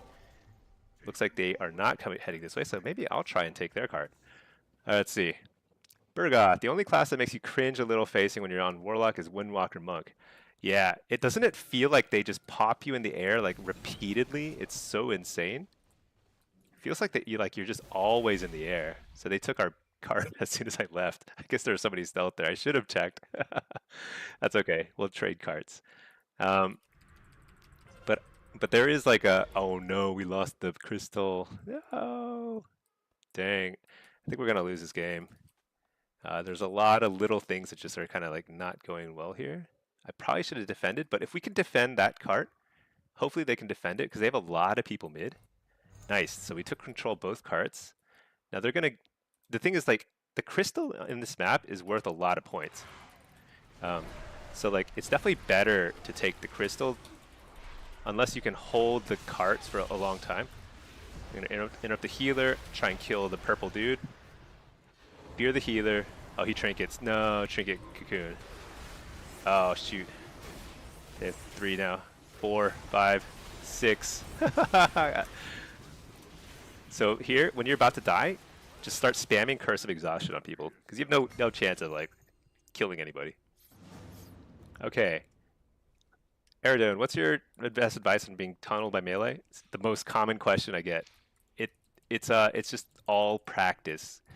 You will simply get better at kiting, and actually more so than kiting, but simply doing damage while under fire. And that's the real key. If you can do damage while being targeted, you can Uh-huh. If you can do damage while being targeted, you can win the game, no problem. So like that's really what it comes down to. Um, Even if you're still getting smashed in the face the entire time. Let's see. I think I gotta cover mid. Looks like, yeah, we're gonna lose the mid crystal. I'm just like out of sync with our healers. I haven't seen a healer in a really long time, it feels like. Just gonna stun him. Fear him. So I'm just trying to slow him down a little.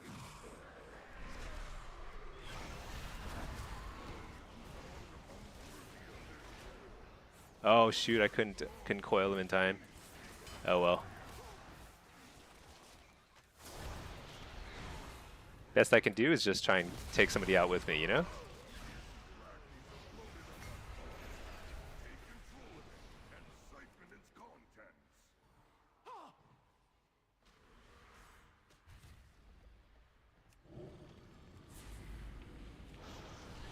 Yeah, I don't know. Doesn't seem likely to win this one. I am in range of my first healer in a while, though. That's helpful. This is going to come down to, can we win here? Or are we going to get wrecked? Interrupt the UP.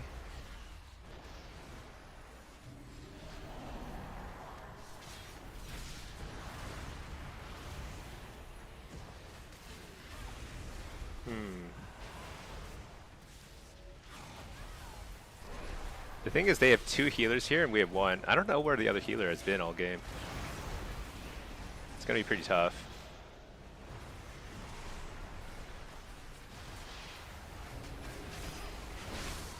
You're the healer.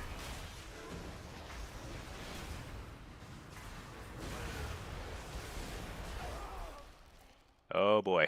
All right, let's see. Pack, this is the first time a new new spec was released and it was super mediocre. Yeah, isn't that weird? Devourer is it's pretty underwhelming. I wonder why that is. I would have thought that they would always make it super good, just because like they want people to create, like buy the game, create a Devourer or whatever, you know? Doesn't seem to be the case though. Yeah, but we did lose this game. Unless I can kill this guy in record time. Not gonna, oh. Stun him, maybe? No, it's too late.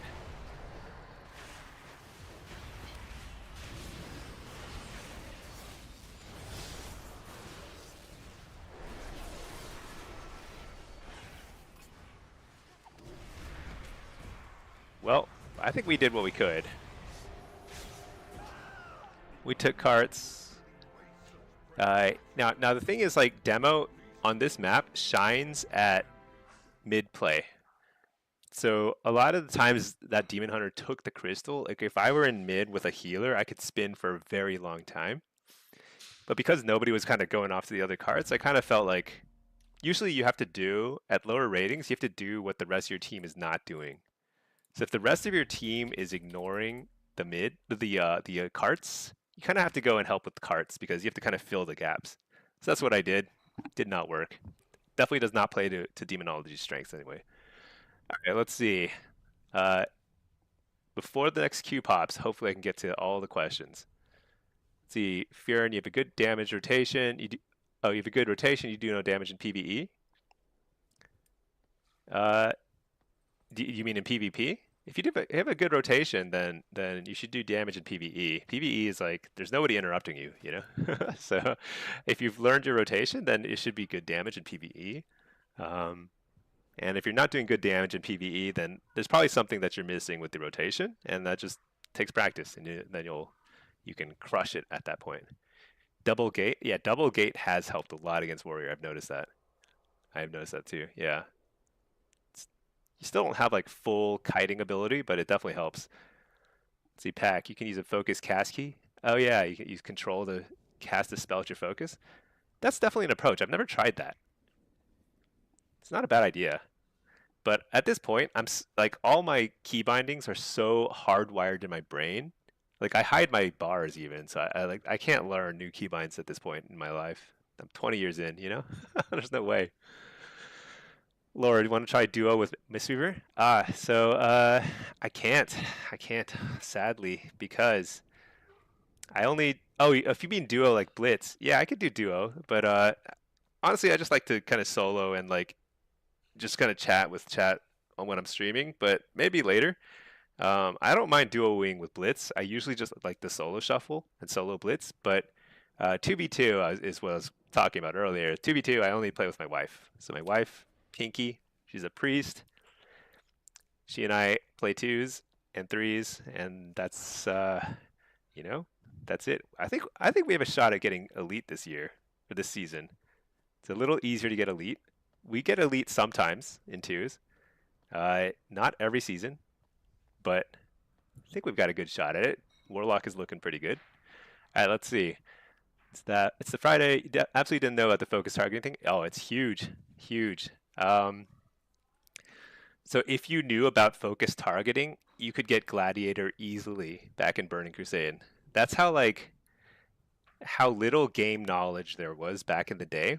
Like anybody who got like I got Glad starting season 2, I think of Burning Crusade, and like it was purely because like I knew more keybinds than other people, you know, like things like focus targeting and stuff like that. Uh, nobody knew anything. It was insane. Nowadays, there's a lot more knowledge out there, so there's like a higher baseline required to kind of like keep up. Definitely need focus targeting, or you need arena targeting. All right, let's see. Promethean, you bricked your warrior. Oh yeah, you got to 3600 MMR. Yeah, isn't that funny? Like, and you can't even like get high rated queues until you queue late at night, except at the very end of the season. At the very end of the season, there's like high rated queues going all the time. But it's a real. I think the MMR calculation for Blitz is very wacky. I actually think there has to be bugs in the code somewhere. Like I'm positive. I'm positive Blizzard has bugs in the MMR calculation in Blitz. And hopefully they fix that someday, but I don't know. I'm surprised they didn't just copy the solo shuffle MMR system because that works really well. Super well. Like you can't brick your character in solo shuffle. There's no such thing. And the way that current rating and MMR move is more predictable. Very odd. Let's see. Let's see, Juan. YouTube exists too. Yeah, I'm sorry, Juan. You know what I need to do is I need to set up my OBS so that the OBS chat, right? So right now my YouTube chat is way off to the side, but I probably just need to move it a little bit further to the left so I can actually read it the same as the Twitch chat. But I have to figure out how to do that. That's a high priority, Juan. I do not mean to ignore folks in YouTube. Yeah, give me until tomorrow. I'll figure that out. Let's see. Gene. Hello. What do you do if you're capped at 15k honor? You mean if you already have all your honor gear and you're capped at 15k honor? So at the honor vendor, you can actually make a lot of gold early in the expansion from just playing a lot of PvP and selling stuff. So you have to check the auction house to see what's the best thing to sell. I have no idea, but it's going to be some combination of the infused heliotrope. This sells pretty well throughout the entire expansion. Not like super great moneymaker, but early in the season, you can go to this guy, the competitors' recipes. Check the auction house. Some of these recipes will sell pretty well. You undercut by a bit, and you can sell for like, 20,000, 15,000 gold, something like that. Maybe the prices will come down a little soon, but there's a lot of like super hardcore PvE crafters, and they want these recipes badly, and they definitely don't want to play any PvP too, so they will buy these on the auction house for a pretty decent markup. So I don't know personally what it is because I'm still gearing out all my warlocks. Haven't really, and I've been like teaching myself these recipes. But you can make a decent bit of gold from the recipes, and then once the recipes stop selling, you just Just buy these and sell these, and you'll make decent gold. But honor is also transferable. So if you have an alt and you want to gear up an alt for PvP, you can just transfer honor to them. I think there might be like a penalty, like a 10% or 20% penalty, but at least you don't have to grind honor from a fresh character. See, Farron, you normally do PvP. Oh, PvP. Yeah, you're normally at the top. Yeah, you know what? If you're doing damage, things will fall into place. It's just a matter of practice. Exalt Vision. How is Affliction looking with the buff? So the buff is not yet live, but I think tomorrow we're going to test an absolute metric ton of Affliction, and it's looking good. It already feels almost there, and I think like that buff is going to be pretty noticeable, especially when you're trying to like finish somebody off. It's going to help a lot with your like kill pressure. So I actually think Affliction will be, if not decent, then good tomorrow. Maybe even great. Who knows? Certainly great in Blitz. In Shuffle, where it's been struggling, we'll see. At least good. So Yoo-hoo, the amount of weird bugs going on is crazy. I know. And it's funny because like a lot of these bugs are like it's kind of hard to believe that it's bugged because there are systems in the game that don't have these bugs. Like when I think about MMR with Solo Shuffle and Blitz, like why is the calculation of MMR so different for both of them? I don't understand. Just do the same thing over again, you know? No way you're playing this Shins? I don't know what I'm playing. I'm just listening to whatever. I just turn on Spotify and then I pick a song and I go to song radio and then things happen. It's all great. Usually like indie stuff these days, but sometimes I play a lot of synthwave. Sometimes I play a lot of more like rock stuff. I don't know. But I don't listen to heavy metal. That's not in the repertoire. Let's see, Trevor, any tips for double DPS getting elite in twos? Oh man, that's tough. Getting elite in twos as double DPS is extremely hard. You have to be very, very good at rogue plus something else. I think it's usually going to be rogue and mage. Very viable, rogue and mage. Depending on the level of burst, sometimes a hunter and a rogue or double hunter, those can maybe make it to elite.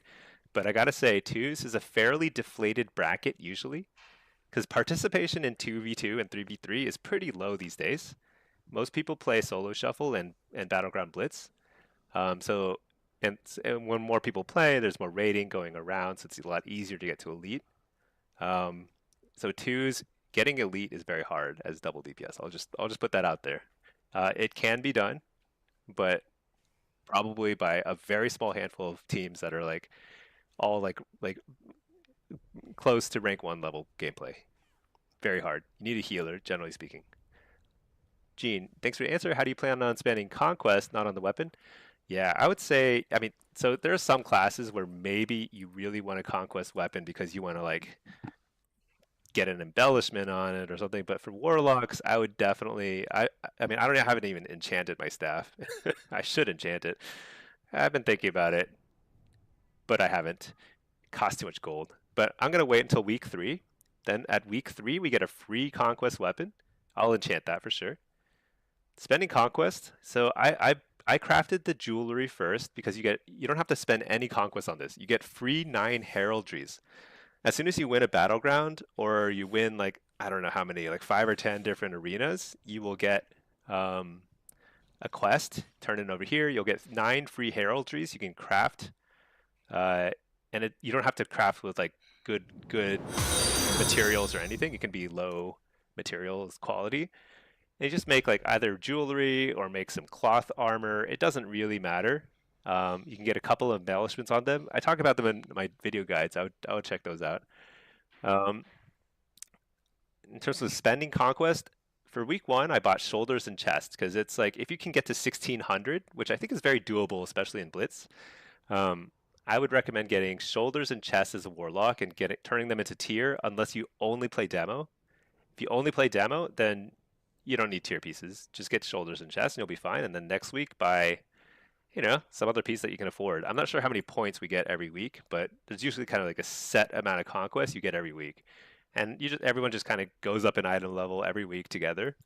There's no way to really mess it up unless you accidentally buy the same slot twice, essentially. All right. Yoo-hoo, weird precog bugs.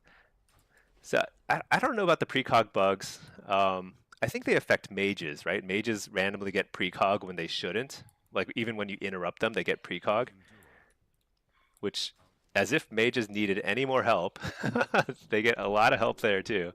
I'm not sure about any other, but it doesn't affect warlocks. Like I don't think warlocks get precog for free ever, unfortunately.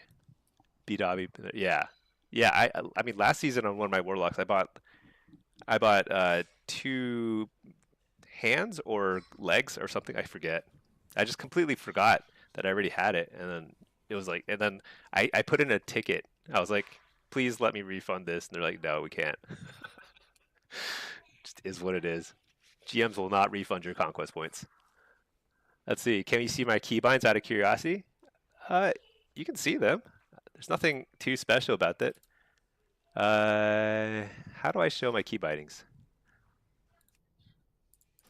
Like you want to like look at my options. So movement keys. The main thing I do that's different is like I free up Q and D. So Q and E I move to W and A. No. What? No, Q and E I move to A and D to strafe left, strafe right. So I don't have keyboard turn really keybound. I mean, except with like the arrow keys or something, which you never really press. Turn left, turn right. You don't really use this in PvP, so you can rebind those. Uh, Rest is kind of the same-ish stuff. This is all the same. This is just interface stuff. So action bar. So this is gonna look crazy, but like my keybinds are all over the place because like over the years I've just collected a lot of different keybinds. I think it would be like worthy of a whole video. I just have so many keybinds. So warlocks have a lot of keybinds. They're definitely not like easy in that sense, you know? There's a lot going on. But as long as you have every spell somewhere on your keybinds, you'll be fine. Just takes practice, you know? The main thing is you don't want to have a key binding that's hard to hit while moving if it's something you frequently will want to cast while moving. So you don't want like corruption with like shift 2 or something like that where you can't really press it while jumping around and moving, you know? You want that on like something very easy to press. E, R, Q, something like that, you know? Those sorts of decisions. Once you kind of like refine it so you're not hitting weird key bindings, it doesn't matter beyond that, I don't think. All right, what is this? We're playing Destro, Solo Shuffle. Oh, thanks, buds. Thank you. Oh, you mean which binds for which abilities? Yeah, maybe I'll unhide my key bindings and you can take a look at my buttons, see what I have. It's not a trade secret or anything, but it is just like some random setups that I have over the years.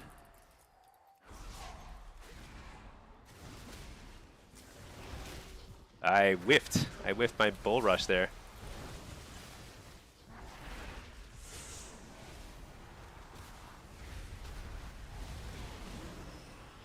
Health stone.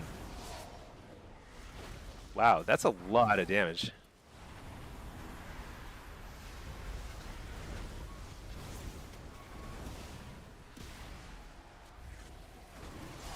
I think I keep interrupting the wrong priest. They're all pretty similar looking to me.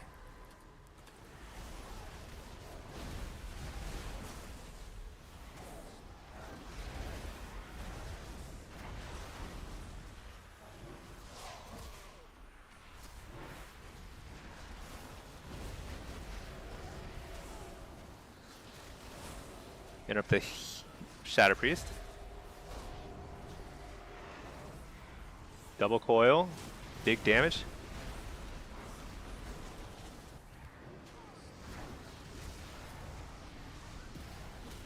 Big damage.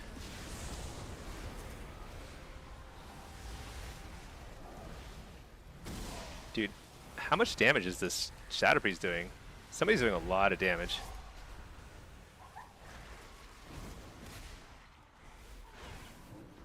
Healthstone here.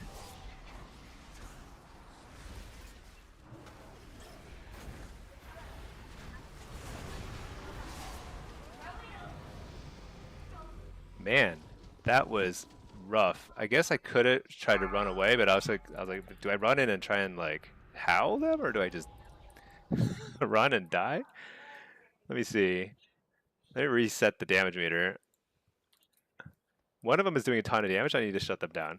Okay, I'm doing a ton of damage, but it's the hunter. So the hunter's doing a lot of damage. Okay, good to know. Good to know. Strangely hard round. I actually thought that would be an easy round. Shadow Priest Hunter. They have only one interrupt. I thought I'd just blast them to the next to oblivion, but that did not happen. Oh no, I dotted the dude. Double coil.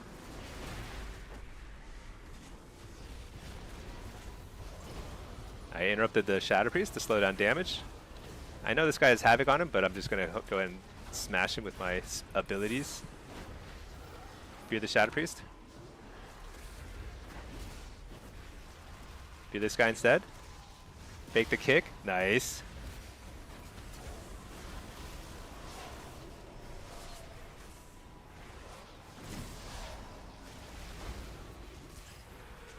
Interrupt the healer. Fear the healer. It's big damage.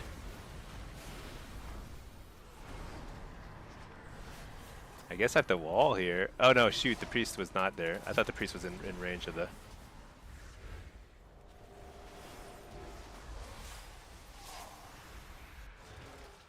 Just hiding.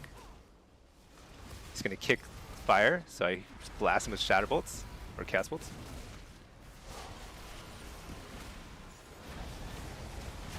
Double coil. I actually can't believe that the healer can't heal through that. I must be... I think I'm like under... I'm just like underestimating the amount of damage that's coming in. I noted this yesterday where it just feels like I don't have a good sense of the pace of the game. Like that sort of situation in War Within should be easy to heal through because they're not even popping damage cooldowns. It was just like, surely that's healable, but it was not. I don't think it's a healer issue. It's just like, it's just my sense of timing and pace.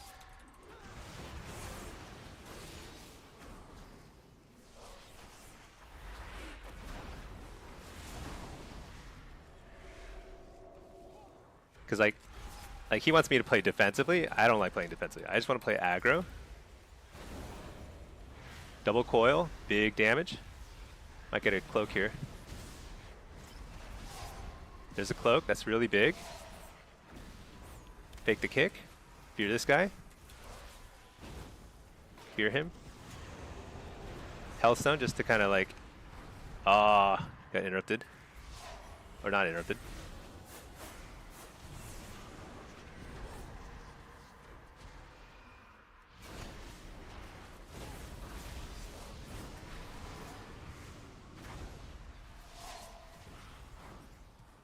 I have to slow him, I think. Yeah. Interrupt the healer. This should be pretty threatening. Coil him.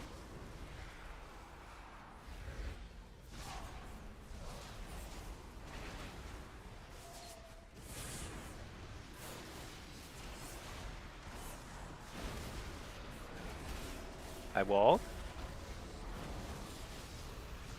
Fear. I just actually don't understand.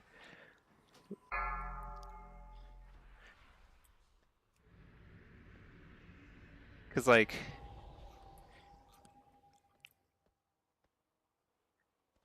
maybe I missed it. I mean, maybe he did use communion. But I just feel like I feel like there's always like some cooldowns. I think I'm missing stuff. Maybe I just need to pay more attention. Did I drink enough coffee today? That's always the biggest question. It's like, maybe I just missed it. Because I thought we still had like cooldowns, but maybe we didn't. Okay. Because like that was a pretty easy win if we just survived that go. Then it's a matter of like time. Like we'll blow somebody up sooner or later. But we didn't use all our cooldowns, I don't think. So.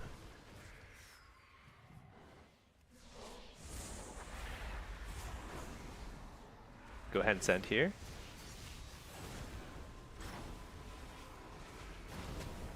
Blast.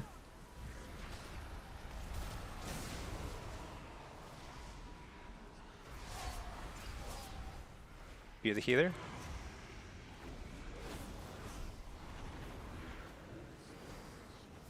I probably shouldn't have held some there. I got a pretty good fear there. Get this guy out of that. Pretty nice. Pretty nice.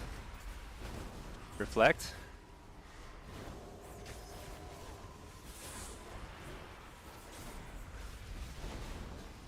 Be this guy. Interrupt the Void Torrent.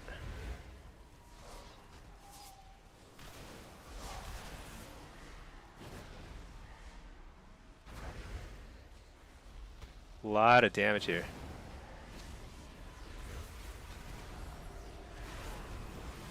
Dang it, I thought I could get the coil off, but I missed it.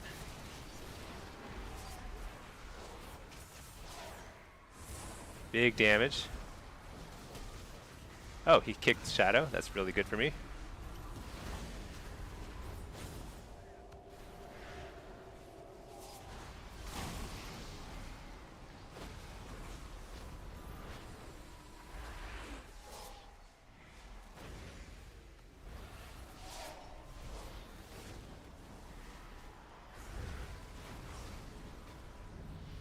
See, that feels a lot more... I think we just like negated their goes with good cooldowns, and then we simply win on pressure overall. I think we just had like a couple of rounds earlier where I was just out of sync with the healers. Like we just didn't go through all of our cooldowns and just died out of nowhere, you know? It happens. Let's see. Trevor, what's the best threes team for AFF, do you think? Ooh, I don't know. I don't know. So AFF and Assassin Rogue were kind of like the best, definitely the best threes comp back in, I'd say, in War Within. But Assassin Rogue doesn't quite have the same profile to make things work as effectively as it did back in. Nice. Got the precog. Nice. That's Cloak very early. Cloak and Communion. Huge. Got this guy up.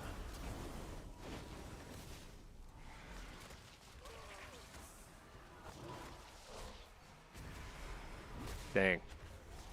Is fear this guy? I guess I'll wall. This does not feel good. This feels like we should have won this game easily, but we fell super behind.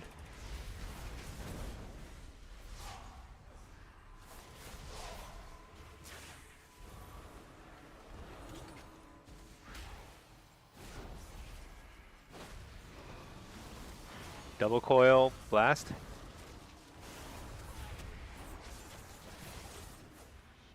Very nice.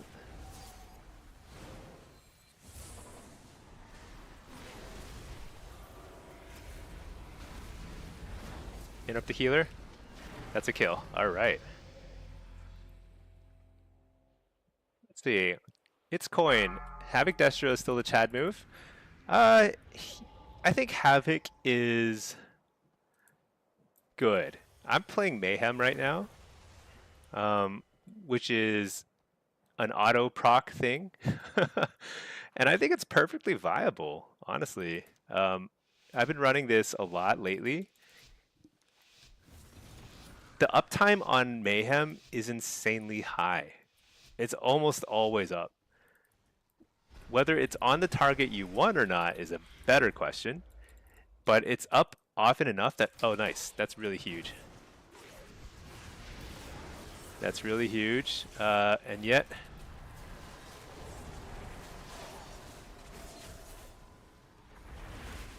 nice, got the precog, Hellstone, double coil, big damage. It's gonna have to cloak, there's a cloak.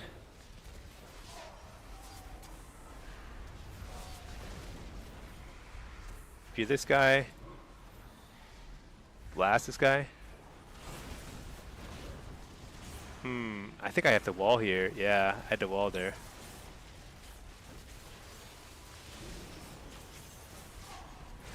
Interrupt the mind control. Hey, we fear. Oh, I thought I could fake that kick, but he was fast. It's a nice kick. Nice, got the fear.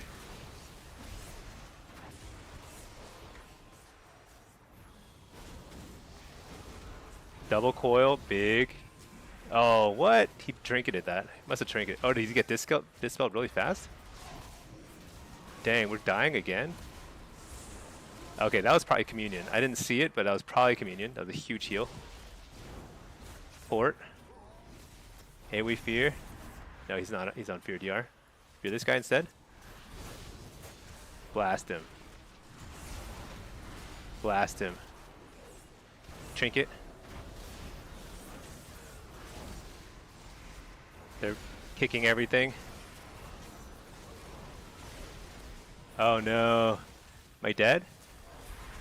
Not yet. Double coil. Fake the kick. Port. Port. Fear this one.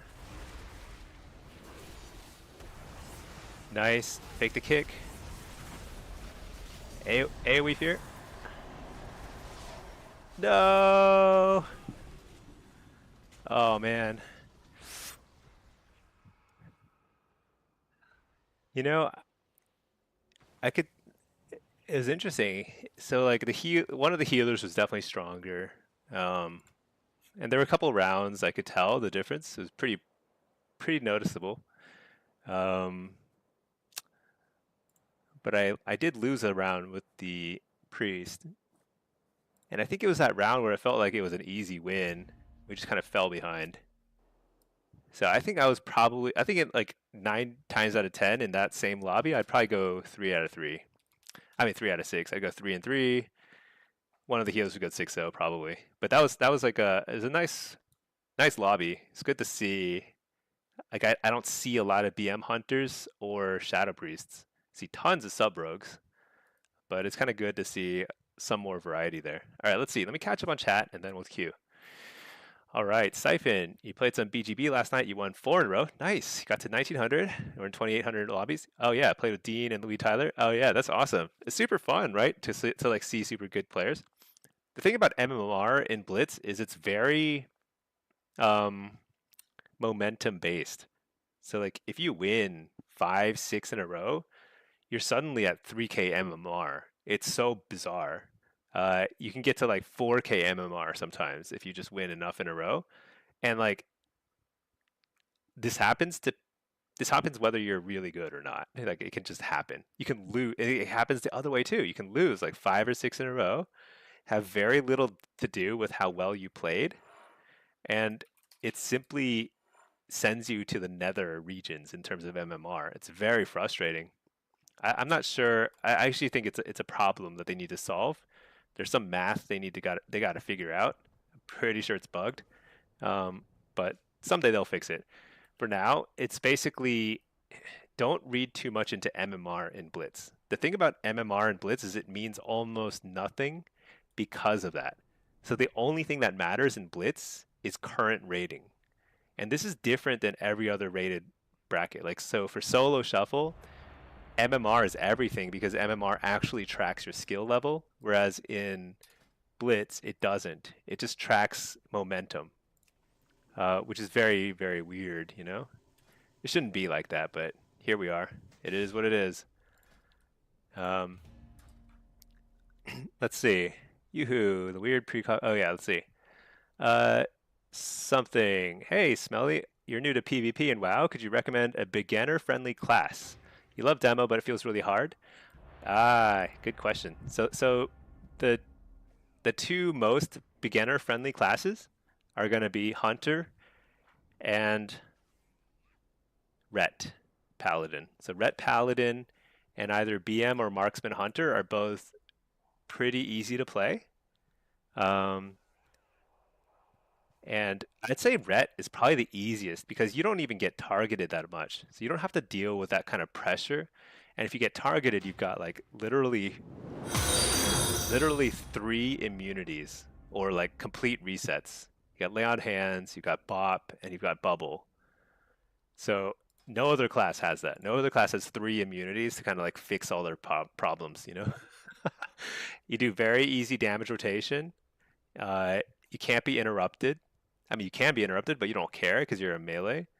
So it's all very very easy. And the nice thing about Ret Paladin is even though the floor is very high, like it's very easy, it's also very the skill ceiling is very high too. Like you could if you the better you play as a Ret, there's the sky's the limit. You can go as high as you want because like you have so much utility, so much you bring to the table. Let's see. Coins uptime 2. Yeah, Rogue, MM. Yeah, sub rogues. I'd say that right now I think that rogues, hunters, and frost mages and possibly fire, I can't really tell, but certainly rogues and frost mages and marksman hunters are probably slightly overtuned. I'm not sure about Windwalker Monk, honestly. Sometimes it feels like they're way overtuned. They're doing like double everyone's damage. Um, Maybe there's like RNG involved. I don't know, but I do think that they're still like sorting through the balancing. It'll take another few weeks, but things will get to the right state and everything will be pretty viable at some point. All right, let's see. Gene, how do you get sets? You get them in raid. Oh, set gear. You get 1 catalyst charge for free. Everyone has one, and you go to the catalyst. It's in Silver Moon City. It's a big like lava-looking thing in the center of the city. The catalyst is where you can ask a guard. I think it'll show you where the catalyst is, and you can convert stuff into set pieces. Like I bought Conquest shoulders, I bought Conquest chests, I went to the catalyst and converted them. Now to get 2 set, you need to have you get charges every other week naturally, or you can get them through various achievements. So if you get to 1600 rating, then you get a free catalyst charge. But if you're new and you don't have 1600 rating, don't fret. There's not a lot of power locked behind the tier set, so you don't have to worry too much about not getting it the first week. You'll get it eventually. Just use the catalyst.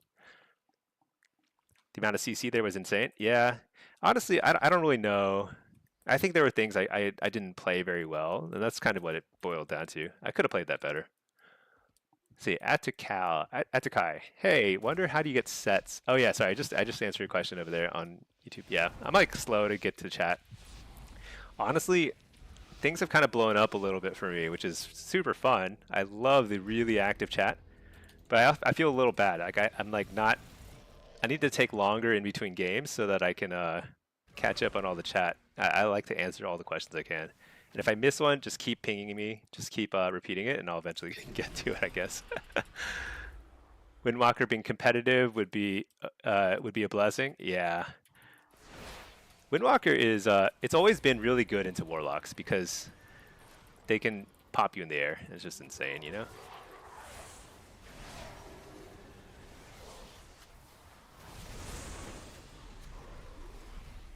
So right now, I'm simply dotting things. Things are melting. That's not really me, but it makes it fun. It feels like it's me, you know? We just melted their entire team. So here's what's funny. What's funny about Warzone Gulch is like you know how much strategic advantage we get out of wiping them? None.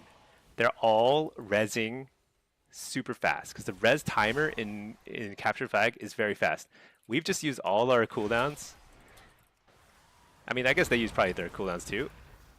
And there's basically no strategic advantage. We didn't get the flag. We're basically still in the center of the map with all of them too. You know? It's like, it's so irrelevant. So like, if you lose your first team fight in Warzone Gulch or Twin Peaks, just don't even worry about it. It doesn't matter. Your team has lost nothing in terms of like strategic advantage. Now, it does appear that we were able to wipe them again, which means that we probably are just a stronger team. But you know what? Whatever. Res timers are short. And our ability to run flags is apparently very limited. So I think I'm doing pretty well with chat. I appreciate that. You know, Normally I have like 20, 30 viewers, but I've been averaging like actually like over 100 these days between YouTube and Twitch, which is really crazy for me. Um, Super fun, really active, and I'm loving the energy because people are really curious about PvP. Um, Really curious about Warlocks. I think it's great because Warlocks have been historically a little bit less popular than a lot of other. I mean, like one of the less popular classes because I think it's widely recognized that playing Warlock is kind of like playing the game on hard difficulty, you know, which is, you know, not everyone is down for that. Not everyone wants to play Dark Souls when everyone else is playing like, I don't know, Tetris or something. So there is that, but I think the talent pruning has helped a lot. It's suddenly way more approachable to pick up and play Warlock, and it's fun.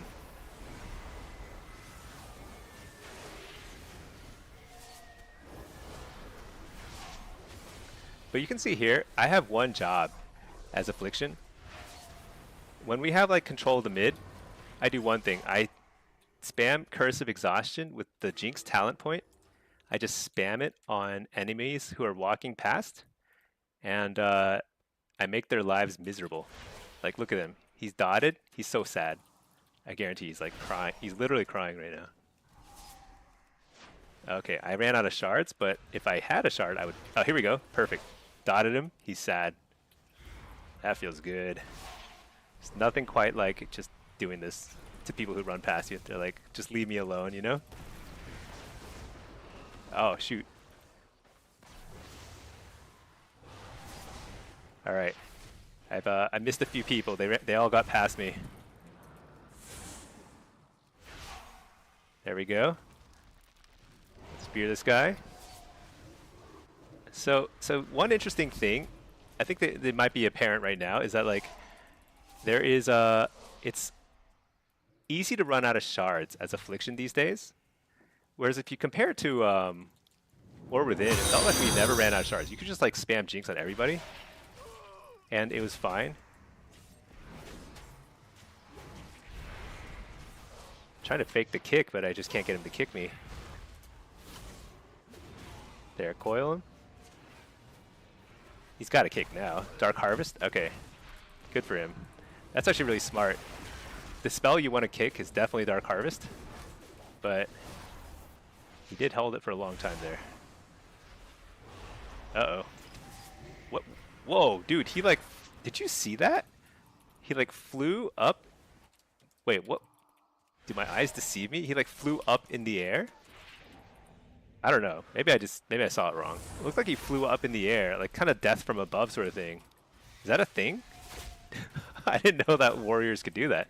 I remember rogues could do that from back in the day, but...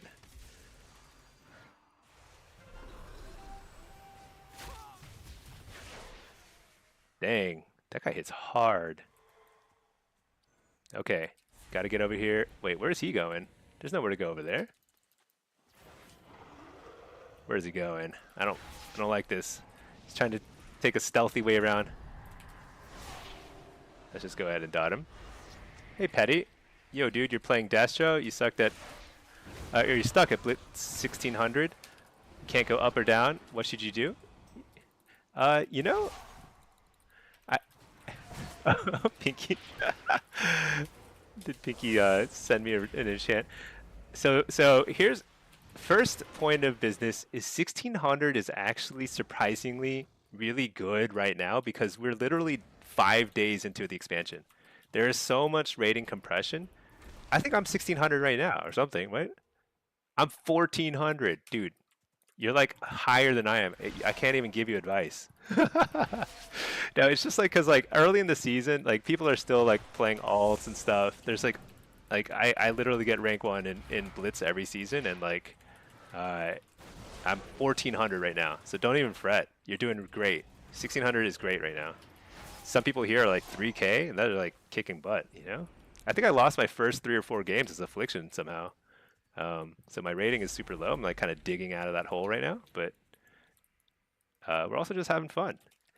It's kind of nice. So if you're stuck at 16, later in the season, you're going to be like, oh, you know what? I'm stuck at 2K, or I'm stuck at 2500 or something. so don't worry about it. That said, improving is a matter of time and practice, and that's all there is to it. You will simply get better. It's this weird thing where it just takes a lot of games. So when you say you're playing objectives, it's hard for me to think in the abstract what that means. Do I have drains? What am I doing? Oh yeah, malefic grass. I'm so dumb. Okay, so like, it's hard to speak in the abstract, but if you're playing, if you're not spending a lot of time doing doing inefficient things, like if you are playing objectives and playing like at team fights or at the flag carrier or whatever, then things will start to come together, and I would just give it time. It's coin. Absorb info, make sure to plan to deal with it as end. Yeah. You know, we play to have fun. I'm having a grand bit of fun. This is affliction strength. Sometimes you have to play defense on affliction, and like that's a little different than what I'm doing here. But like if you're able to just do this where you're just spamming Curse of Exhaustion on people, it's super fun, you know? Also, Dark Harvest has like, I think it's like 100-yard range on damage. It's insanely large, so it's pretty fun. Okay. Let's see. Cole. Your stream is very enjoyable. I appreciate that. Yeah, you know, we're just trying to have fun, trying to entertain, and trying to educate and inspire. You know, we want people to be like, oh, Warlock is, it is fun getting your face smashed in repeatedly by melee. That's what we do here. We get murdered by melee constantly, but it's okay. Do it with a smile. It's coin. You think now that Void Elf Telly exists? Yeah, actually, Void Elf is really good right now. I should switch my race. I think Void Elf is very strong right now.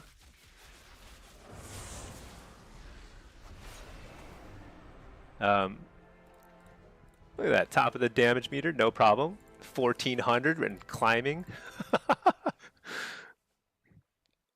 I started the season on Affliction Lock at 900 rating because I lost my first 3 or 4 games. It happens. It happens. And I was like 3K over 3K in Affliction last season, you know? All right, let's see. What was I going to do? I was going to check my mail. So my wife plays WoW, and she is an enchanter, so I suspect... Oh yeah, look at that. She has supplied me with a enchant weapon. She was like annoyed that I didn't enchant my weapon. So let's just toss this on there. Acuity of the Render Eye. You know what's funny is it doesn't even say what it does. It just says enchant weapon, acuity of the Render Eye. Like I know what that means. I don't know what that means. I already used up the enchant, so it's gone. Whatever. Who cares? Oh, here. 66 int proc. That's actually pretty good, right? 66 is a lot. Let me see. What's int? Oh, it's not that much. Yeah, I think like the weapon enchants are a little they're not that good, huh? I mean, even if it has high uptime, even if it were literally a plus 66, isn't that like out of 2,000 intellect? That's not that big a deal. So it's probably like a 1% damage increase, something like that. They usually have a nerfed effect in PvP. So, okay, let me reload my UI because it's kind of buggy looking. All right. Let's see. See, buy the conquest weapon and then catalyze. Exactly. So there's an item that... Oh, no. So, okay. Let me clarify. If you have a conquest item that you buy from this guy here, like you buy, you know, this headpiece, it's going to already scale to 289. Do you see that? Equip increases item level to 289 in arenas, BGs, and war mode. If you then take this to the catalyst, if you take it to the catalyst, I'll show you that in a second, then you can convert it to a tier piece, and it will retain that property where it increases item level to 289. It'll keep that inherent property, and it'll remember that it's for PvP. and it'll still give you the set bonus. It's super cool. Now the other ways you can work in backwards. So if you get, let's say you do looking for raid, you go to looking for raid, you get lucky at the Dream Rift or whatever, you get a tier piece drop, you can go to the Conquest vendor here, and you can buy what's called a varnish or a lacquer, and it's going to cost Conquest points the same as that item would cost if you bought it and converted it at the Catalyst.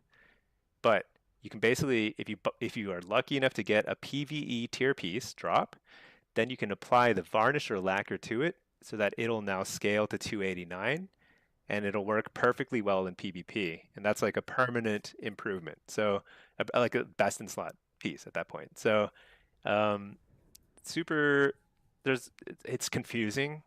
Blizzard does zero hand holding when it comes to itemization.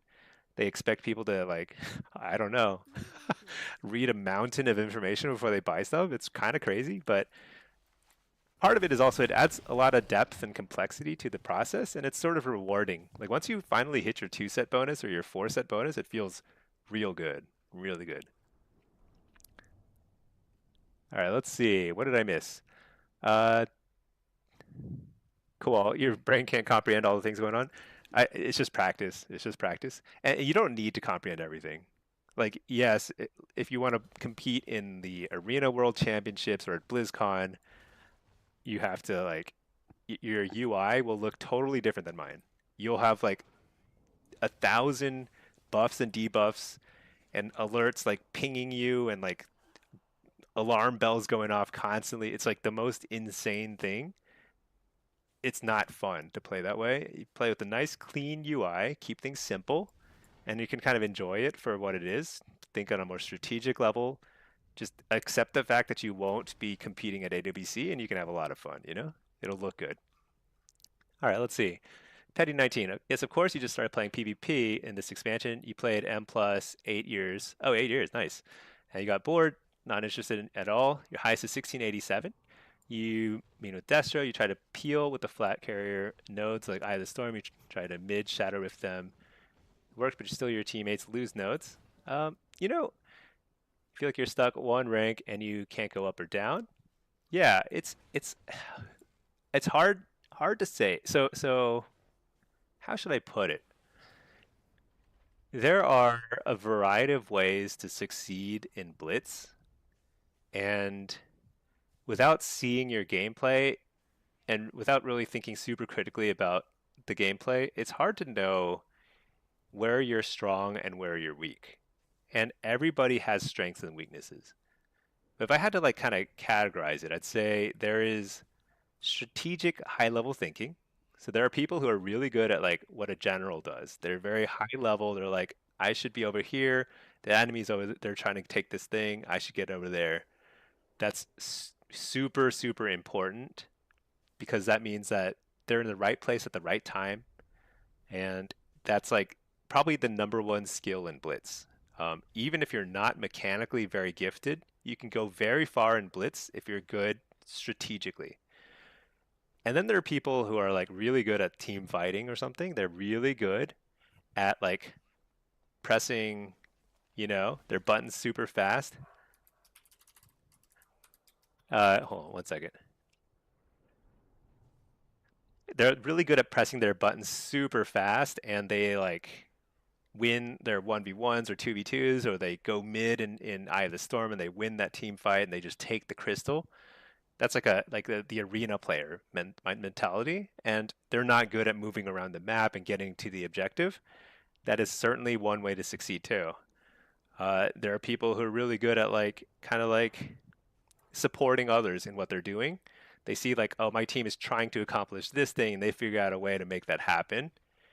There's a lot of different like strengths and different ways of playing Blitz, and you just have to play to your own strength. So the way you're describing it sounds like you're doing well, like you're at a good spot and you're fighting and you're winning that fight, but the rest of the map is going south. So then the question is like, okay, are you winning your fight hard enough to force the other team to have to adapt to what you're doing? Like, are you actually taking the mid and dominating it and winning that crystal? Or would you be better off like spinning off and doing something else, right? Like running off to another node, backing up your team somewhere else.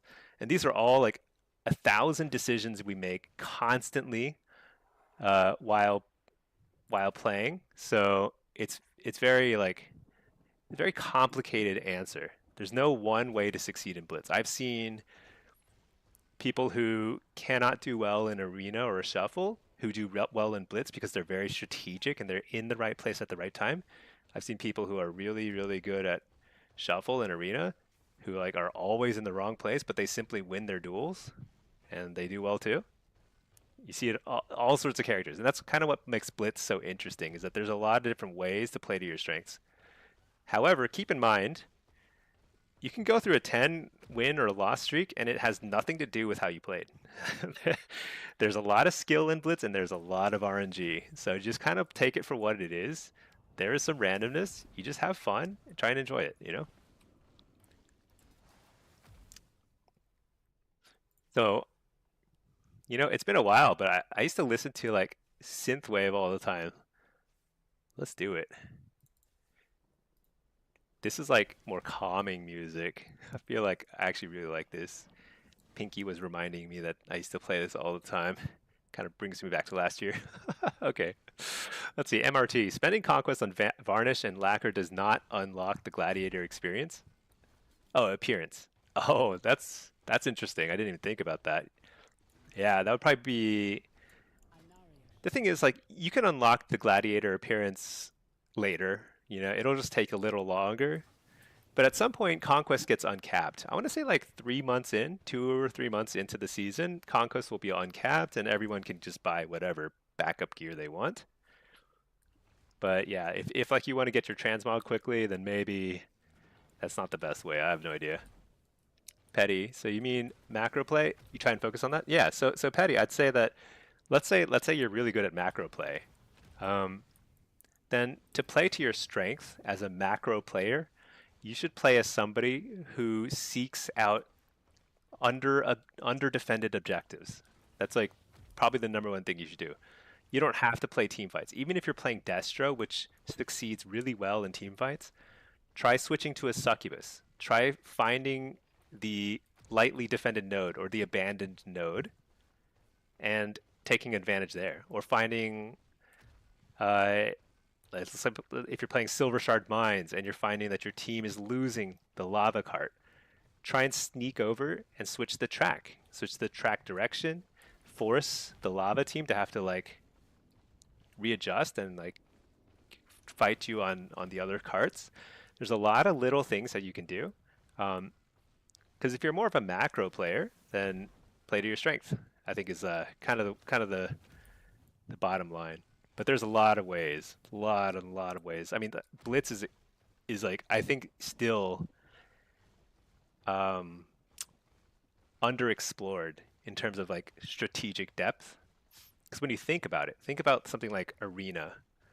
Arena took a couple expansions for people to really figure it out. Like Burning Crusade, I mean, if you look back at like the top level players in Burning Crusade, they would, I mean, there's a fair chance that that many of them would not be great today, but they just were kind of early to figuring things out. Um, it took a little while, and I think the same thing with Blitz. Blitz has only been out for one expansion, and I think people are starting to figure out more interesting strategies, more creative ways of playing, and that's kind of like the fun of it. You kind of see it start to emerge over time. Let's see, coin. Will we get Metamorphosis demo again? I don't know. I don't know. I feel like after Demon Hunters came into the game, that's like over. They just took it from us. Oh shoot. So my solo shuffle MMR is too high. I can't get a solo shuffle game right now. It says average wait of 0 seconds. So let me switch my solo shuffle spec.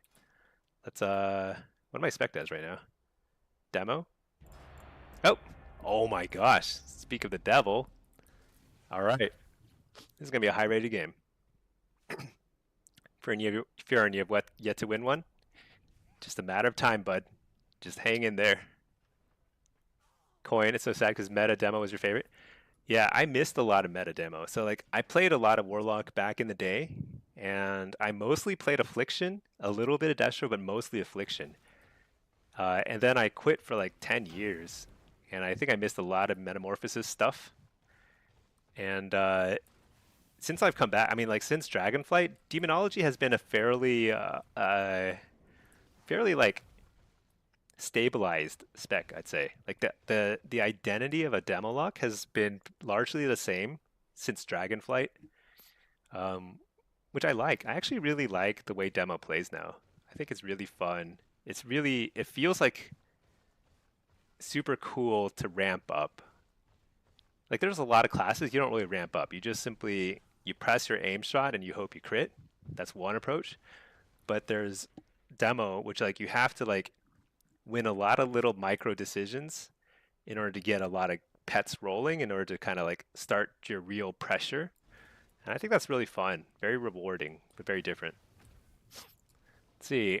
Erlyn, you were a top level druid in BC because all you did was run around swapping forms, keeping people alive forever. Today you're like average, maybe above average. Yeah, yeah, yeah. I mean, but the thing is, like, it's interesting, right? Because it's almost a totally different game now. Very different. The pace is super fast, but also like, uh, you were probably way ahead of the curve when it came to figuring out how to play to the strengths of what a druid does, you know? And that's cool. And that's super cool. Add to that, 20 years, we all get older and a little bit slower, so that's kind of part of it too. All right, let me reload my UI. Coin, same reason Frosty K is cooler than Unholy, but Unholy has always been that way. Oh, pet armies. Yeah, yeah. I think we're missing some. Oh, there we go. Okay. So this map is super annoying. Probably the worst. So War Within was a really great PvP expansion, but one of the things they brought to the game is this arena, this map. It's like miserable. It's a little less miserable these days because uh, there are fewer knockbacks. There used to be so many knockbacks last expansion, and like it was so annoying. You just get knocked off constantly. It's kind of like Blade's Edge, but like even more annoying because the line of sight issues on this map. Like if you stand here and somebody's standing here, you're out of line of sight for some bizarre reason because of this ramp, this little corner here. So dumb. All right, let's see. Goblin go-kart map. I mean, I like the style. So Undermine, I thought the Undermine expansion, not expansion, what do you call it? The Undermine patch was super cool. Like that was the first time I was like, I kind of want to raid. I want to see what the Goblin raid looks like, and I actually did it. It was super fun. I enjoy that kind of thing, you know? That's weird. His first spell was Crackle Lightning.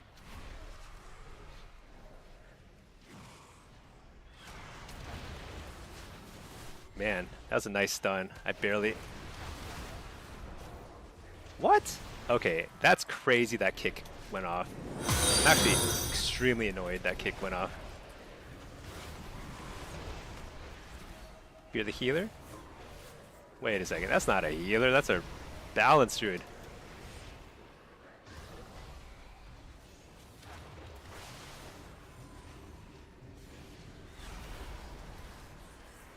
Maybe I should be the actual healer.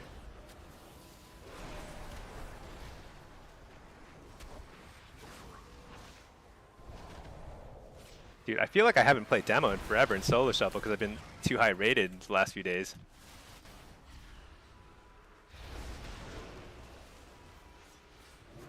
Little flex there. All right, let's coil this guy. Fear this guy. So here, this is my go, right? He's gonna kick me, and then there's no more kicks. After this, I AoE fear. I send my tyrant, and now he's got to run, and he's on the other side of the universe. I fear the healer. Trinket that, fear the healer. He's gonna kick. Fake. Move over here. Send it. Big damage. Stun him. Big damage. Fear the healer. And lose the round. Perfect gameplay. Perfect gameplay. Oh man. Shoot. I was about to pop off there, but you know what? We had a slow start. I got kicked a couple times early, and like we just fell behind a million cooldowns. But at least that was super exciting. Undermine was goated. Undermine was awesome. Initially, I hated it because like the driving thing was super hard to figure out. Like trying to get around that zone was extremely annoying early on. But then it was like it started to get pretty fun. I think like basically once you started finding a couple like upgrades for your car in Undermine, you could actually like do stuff, you know? You could actually like drive around and stuff. It was like so much better. I'm just gonna drop a Fellord here. Nice, got the precog. Blast this guy. I don't know if he's the better choice, but I'm gonna port. No, I'm not. Actually, I'm gonna stay here. I'm gonna fear the healer. Stun the healer. I can't because my pet is MIA. Where's my pet? I don't know where my pet is. Dude's useless. Alright, let's try again. Stun the healer. Can't. Is my keybind messed up? I feel like I'm losing my brain here.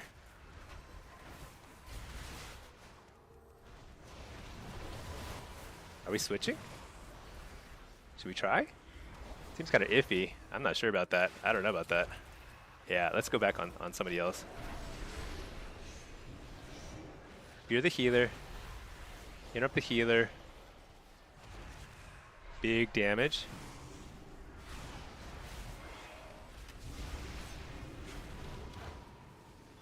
Stun this guy. I can't stun him. That's crazy. Big damage.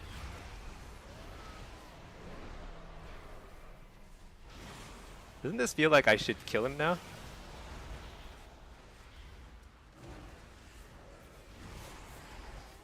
Oh man, are we gonna lose? What?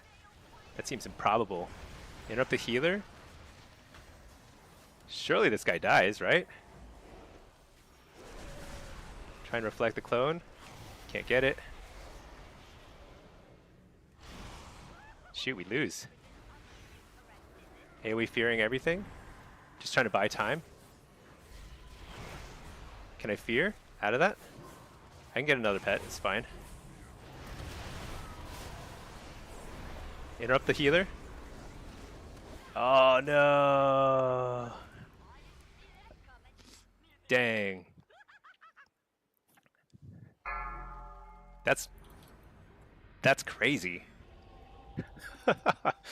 I feel like we played that pretty well. I'm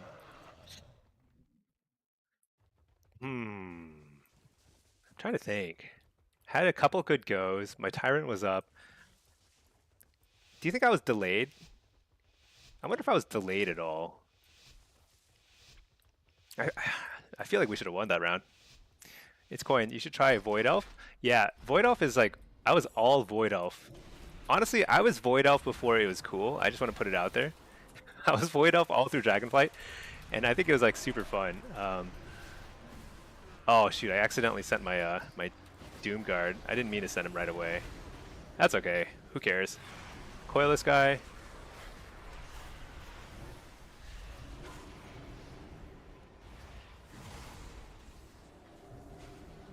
Dude, what am I doing with my life? I could have interrupted that.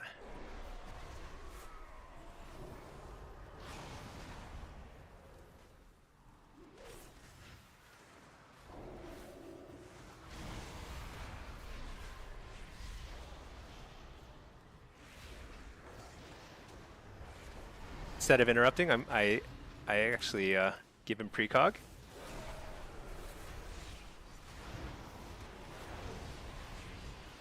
Dude, what?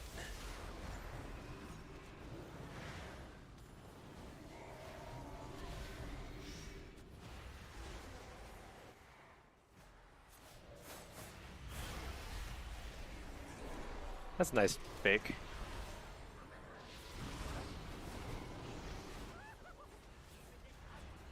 Not much we can do here, it feels like.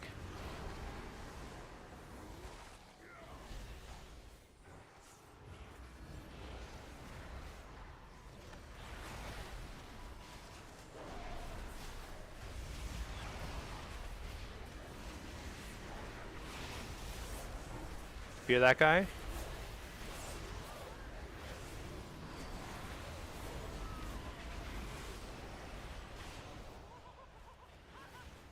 Die! Oh my gosh, that's so close. Dude, my brain was about to explode if I lost that one too.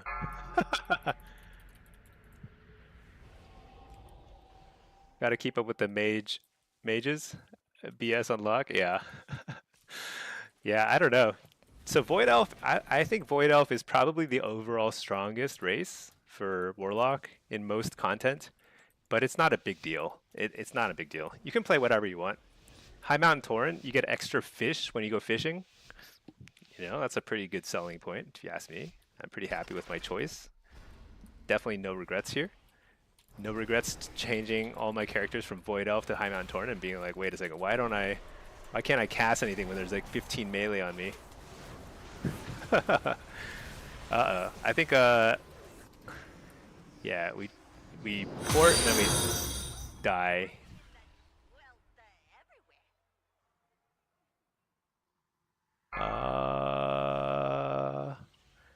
What do we say about a round like that? We say go next. That was an entirely comical series of events. I don't think there's not much to it. There's not much to it.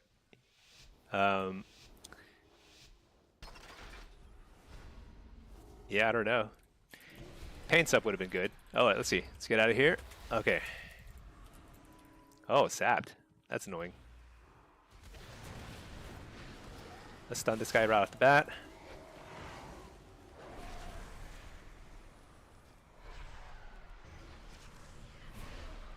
So one little trick I just did is if you have... Hold on. There's a lot going on here. They are hyper aggressive, so we kind of have to amp it up too. Meet them in the middle.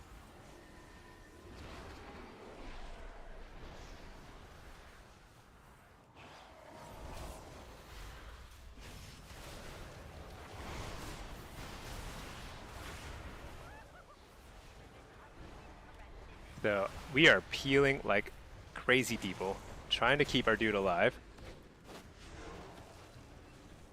That's a spell bop. That's pretty nice.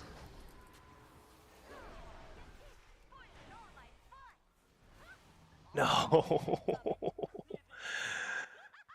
Oh, man. Dude. This is so painful.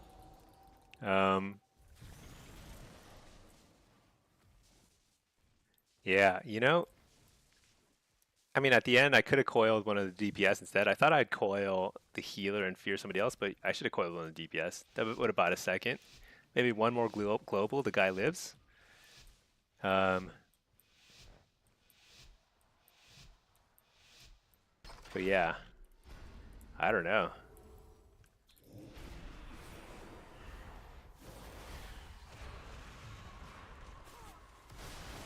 Nice. Okay, it's not too bad.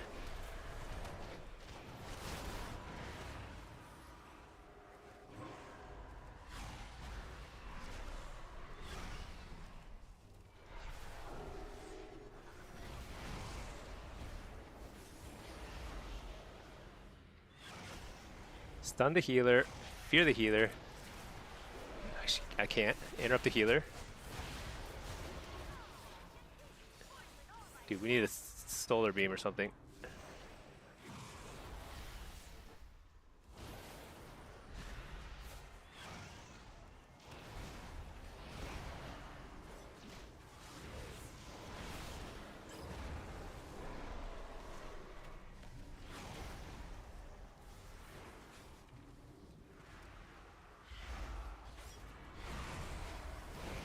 So here, very simple. We need to do more damage. That's the answer. Stun this guy, fear this guy. Stun that Fist of Fury, whatever it does. I don't even want to know. Interrupt the healer. Here we go. We send Tyrant. Is our last ditch attempt. I feel like we're gonna run out of steam here soon. Fear the melee. Fear the healer.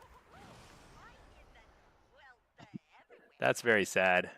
So I only got 2 wins. I think the first 2 rounds were totally winnable. Uh, I honestly think that's a kind of lobby. Boomkin, Windwalker, Rogue. I think I could have gotten a lot of wins there, but I got outplayed a couple times. There's one game where like somebody died in 3 seconds, and that just kind of happens. Sometimes there's not much you can do about it. And yeah, another game. I'm not even sure how we lost one of those games, but kind of interesting to unpack that. At least we got a game. That's something. All right, we broke 2K. Let's keep rotating. What's next? Destro? I think we play. Oh no, let's play Affliction. Play Affliction. Okay. Whoops. And then let's catch up on chats. All right, what have I missed? You love Void Elf, so handy for yeah. Void Elf is really great. It also looks good too. You know, it looks like I feel like Tauren just looks so big.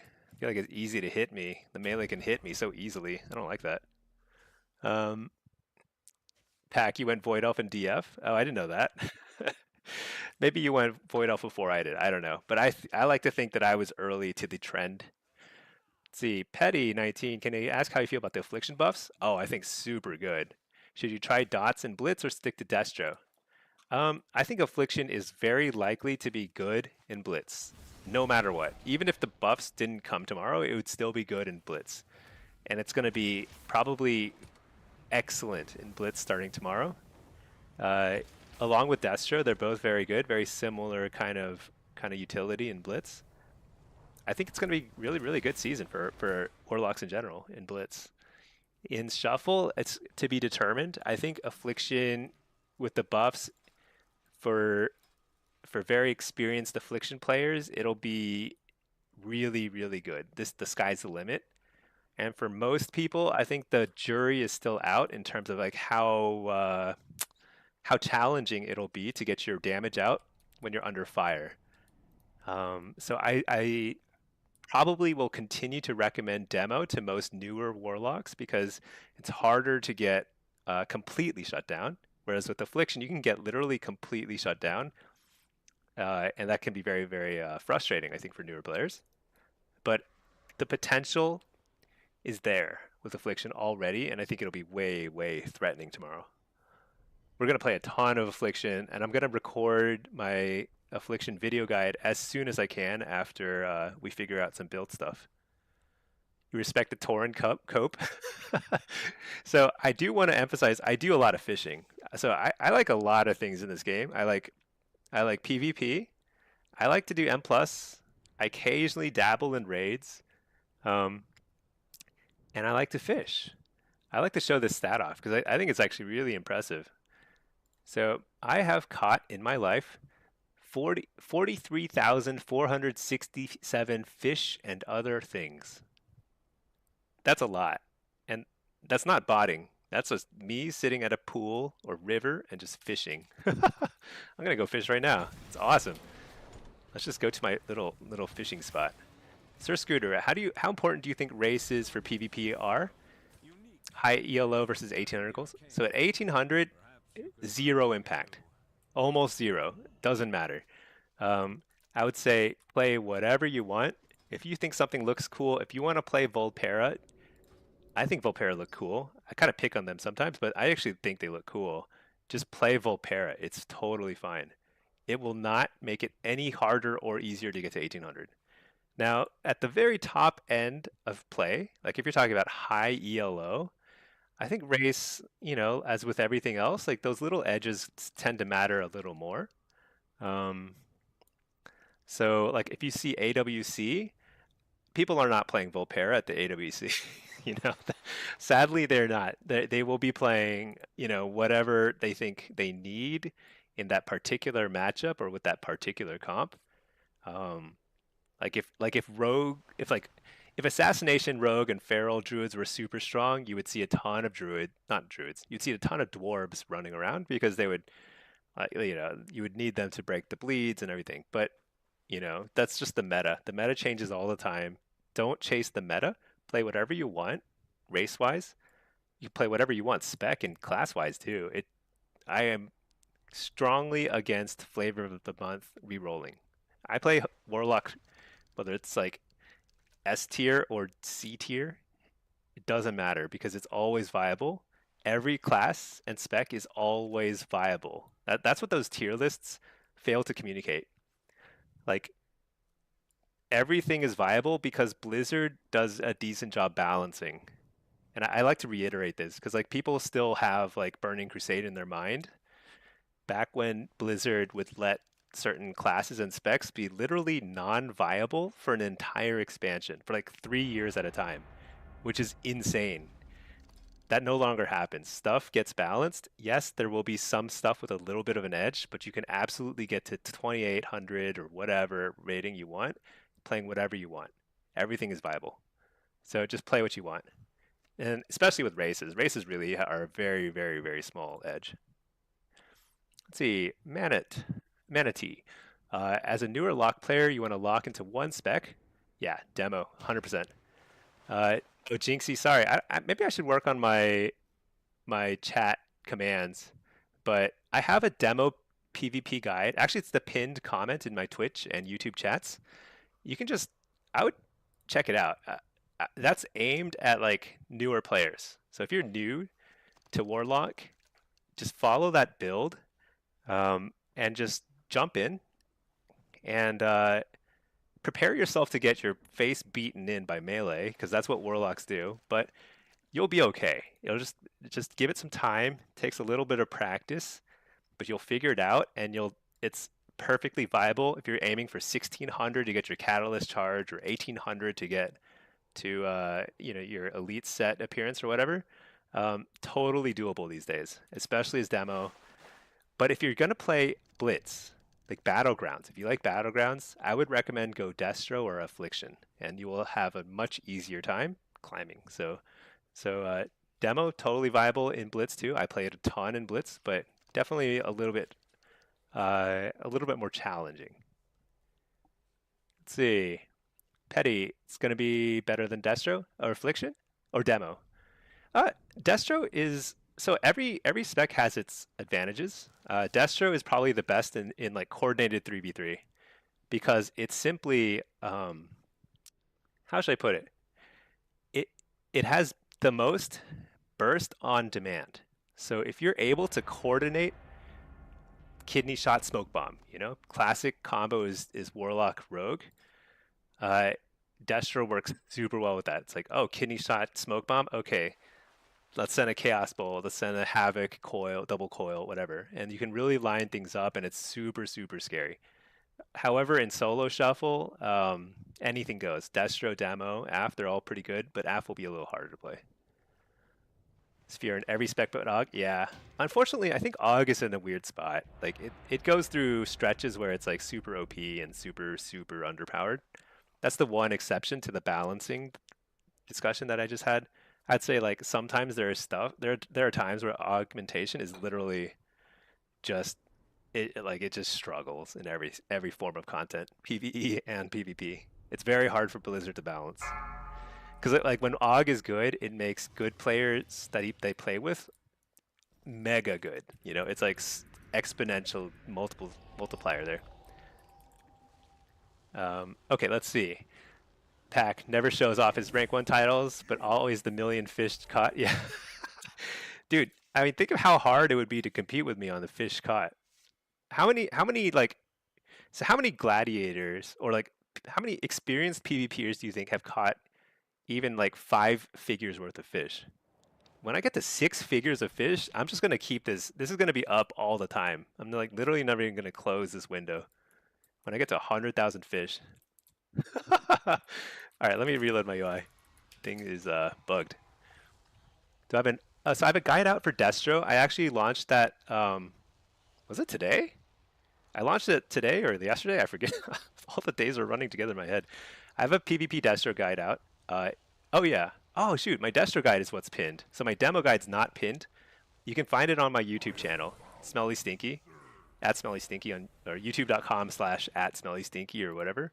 I know my name is like super inspiring and everything, but that's what it is. All right, let's see. We're playing. Is this demo? Let's play demo. Yeah, I have a Destro guide out. My affliction guide is outdated. It's from War Within. I will have a new affliction guide probably on Wednesday, because tomorrow the patch comes in. We're gonna test a bunch of stuff. Like I'm basically just gonna chain queue only affliction tomorrow, and we'll test everything. I expect it to be good, but it would be very depressing if it were somehow worse, which is impossible. I actually enjoy affliction already, so it's only upside from here. So I think it'll be fun, and I'll hopefully be able to record an affliction guide tomorrow night. I'll upload it on Wednesday sometime, and then we'll have all the spec guides out. And then I think the question I get asked the most is about my UI. So I might make an add-ons and UI guide, because some of what I do is, I think, fairly non-standard when it comes to PvP.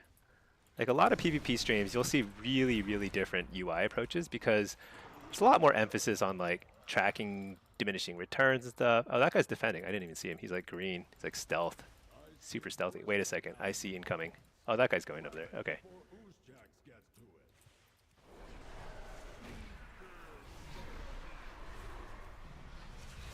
Just gonna stun this guy. Blast him in the face a couple times. Yeah, there's the incoming.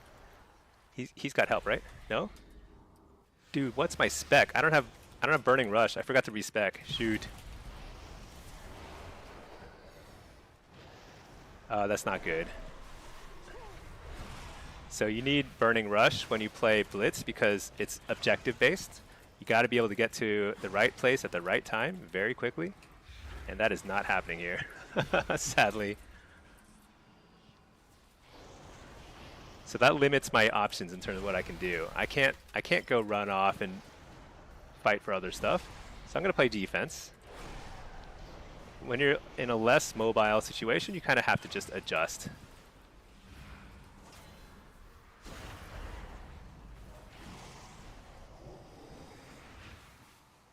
Oh my gosh, I really need burning rush. Depressing. What? Oh my gosh. How did this guy take it? I thought I was like on that. Clearly not.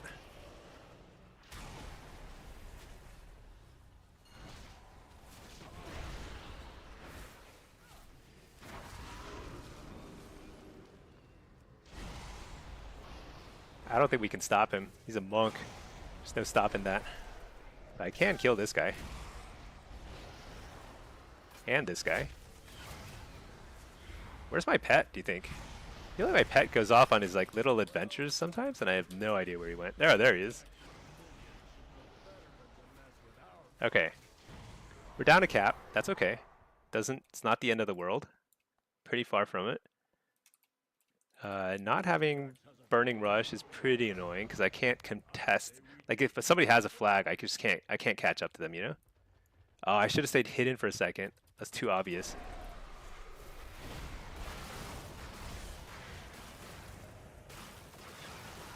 So this is bad, but I happen to show up right as a bunch of them rezzed. That's unfortunate. Can I show my talents for demo? Yeah, this is the wrong build though. This is I should shift over like this point and like this point or something over to burning rush, and then you have a pretty operational blitz build. I can share it in a second, but I think this game is first. Let's lose this game, and then I'll show you.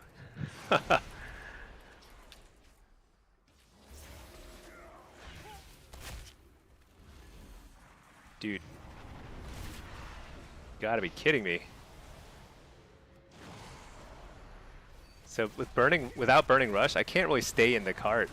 It's so funny.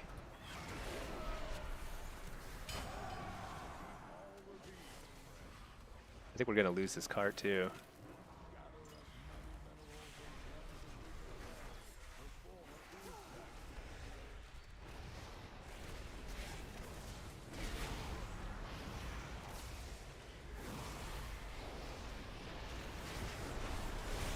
Are we fearing?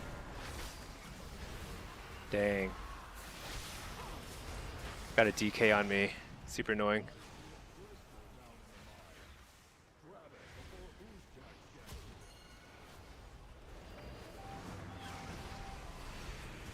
Oh well. What can I say? Sometimes I'm a little negligent. I kind of let them cap it again. Okay, let's see. Bryce, you just picked up Lock here. You're wanting to play a lot of Blitz? Yeah, Destro and Affliction are both super, super good at Blitz. I actually think Demo is pretty good on a map like this. I think I just played very, very horribly. Is the best way to put it. I let people cap when I shouldn't have. But that's kind of game, you know? Let's see. They need to give up on AUG and make it a tank spec. Yeah, I actually think it's not a bad idea. I think AUG is missing some secret sauce there. It is like what is its purpose in life? You know, nobody knows what the purpose of an AUG is. It was a cool idea. They're like, let's make a support class, something totally novel, and then it turns out that like it's just like the way the way stats work in WoW is like they're so like multiplicative. So if somebody does like crazy buffs to other characters, it just ends up being super busted. I don't know how to put it, but like it's something that they got to figure out someday. All right. Well, all I have to do is win an impossible duel against a healer. Literally not possible. Oh, and they took. Actually, we lose with that cap, I think. Do I try and kill him, or do I just keep him CC'd? He actually knows he doesn't even need it. He just has to. They just have to cap this. Okay. Well, I just got to do.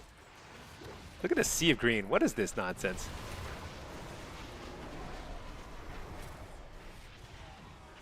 Oops. All right. Whatever. Ah. GG.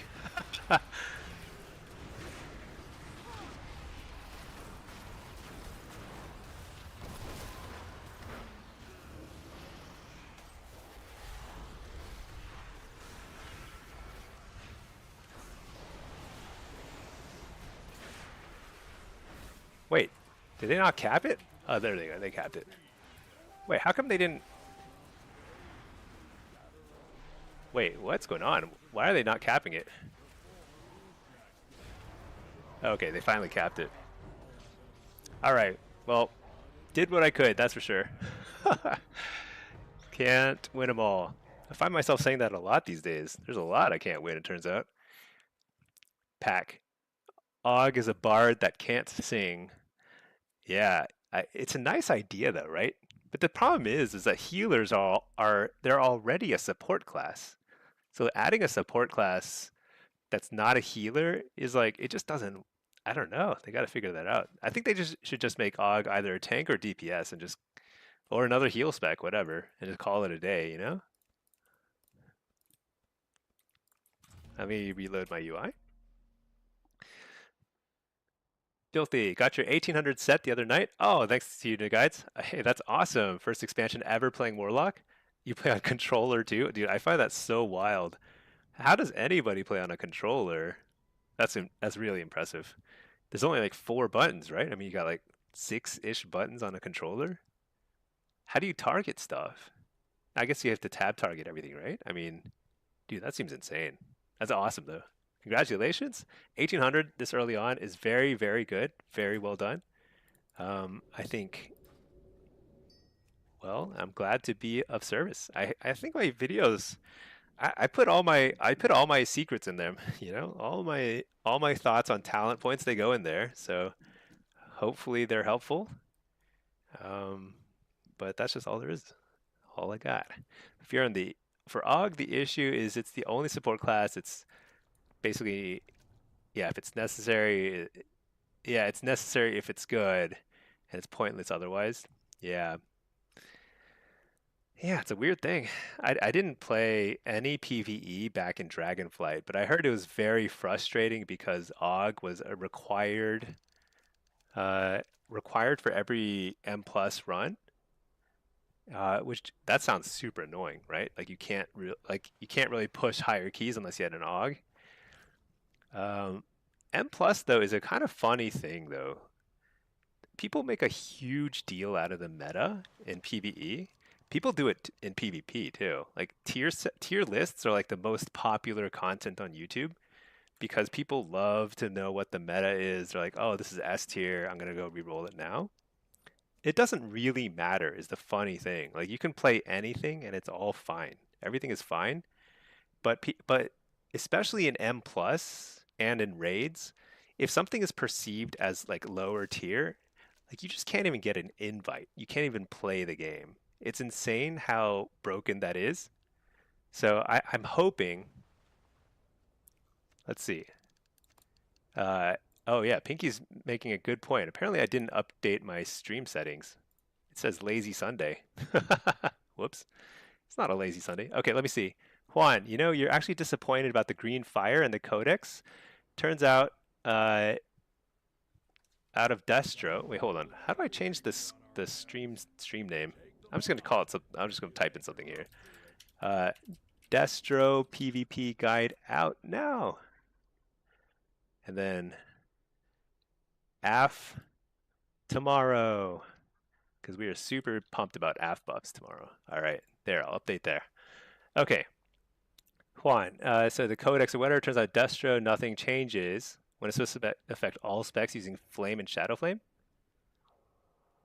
Wait, the green fire codex, it definitely works. Oh, you mean like it doesn't affect. Oh, I see. It doesn't affect your spell effects when you're demo or affliction. That's a good point. I never really thought about that. That's a great point. Um, yeah.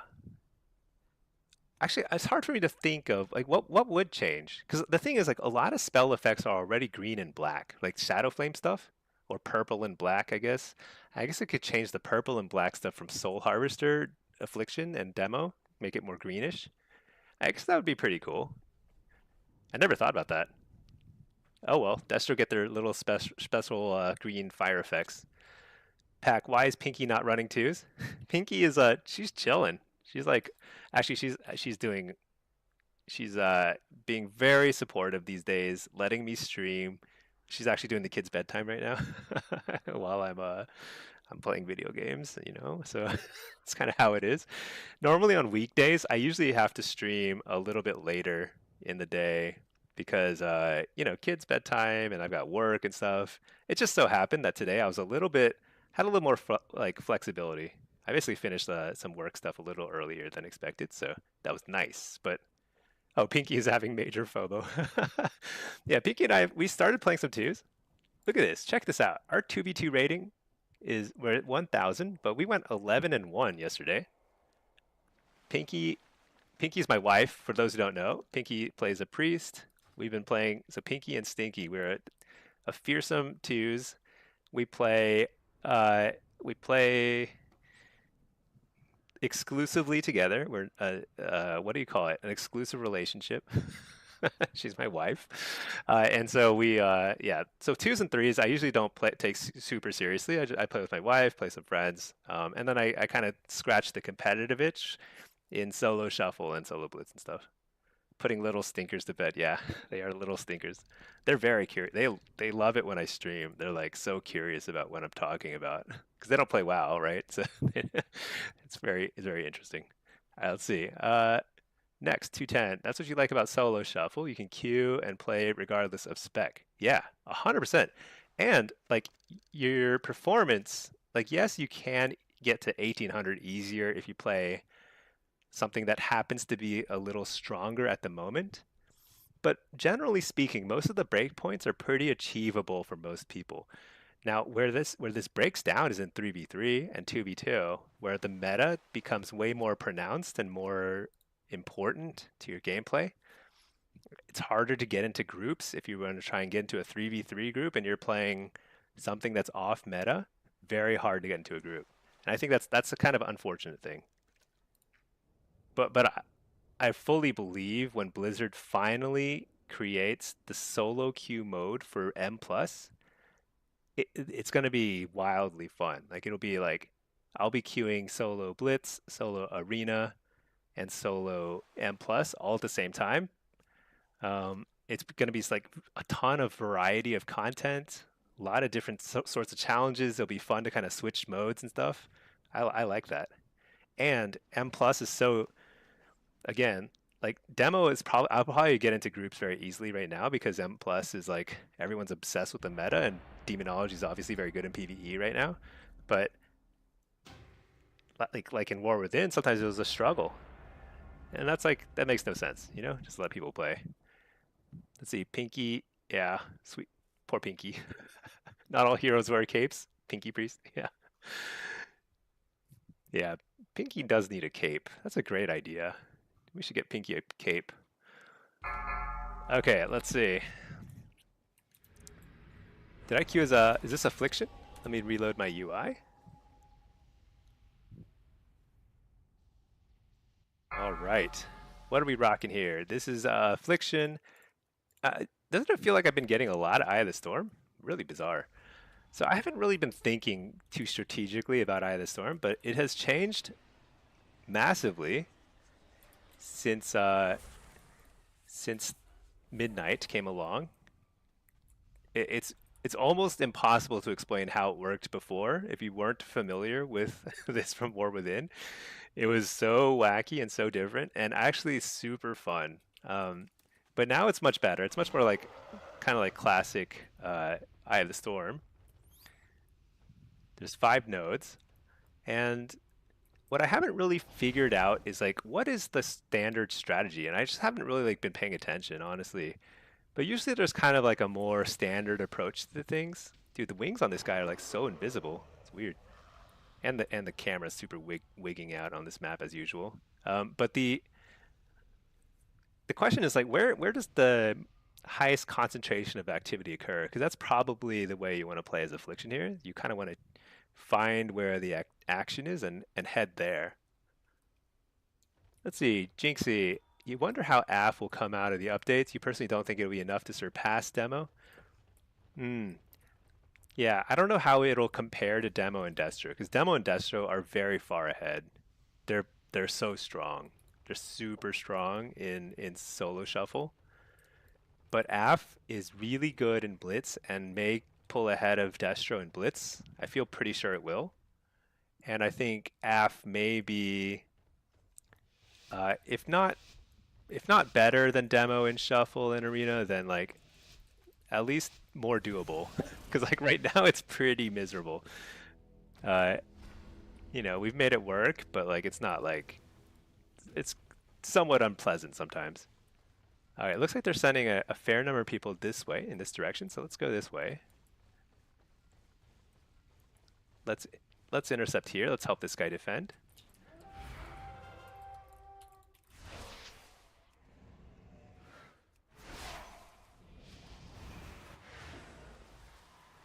Hit our buttons.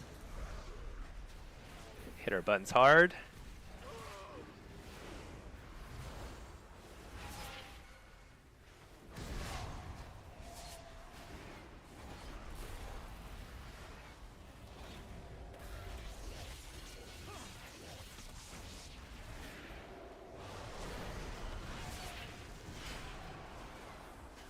Man, I don't know.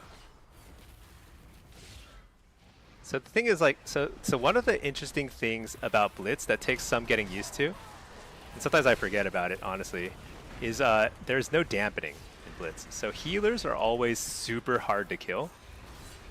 And usually you want to CC them instead of try to kill them, but because the DK is on him, I'm kind of just like, you know, we're not going to be able to CC him, so let's just go for it, you know? I'm going to interrupt that. Dark Harvest, Malevolence. If we're going to kill him, now is the time.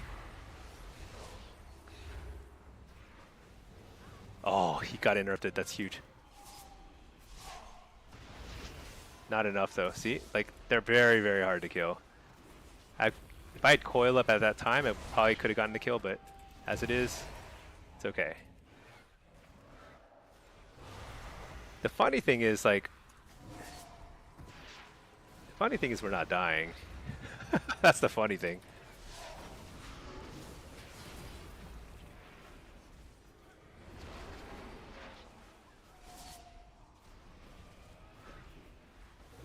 Alright, here we go. Big damage.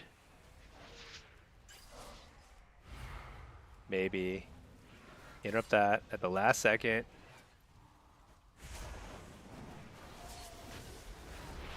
Nope. Oh, we have another DPS right here. Maybe we can get him now. With 3 DPS is a different story. We might have enough. As long as somebody interrupts him.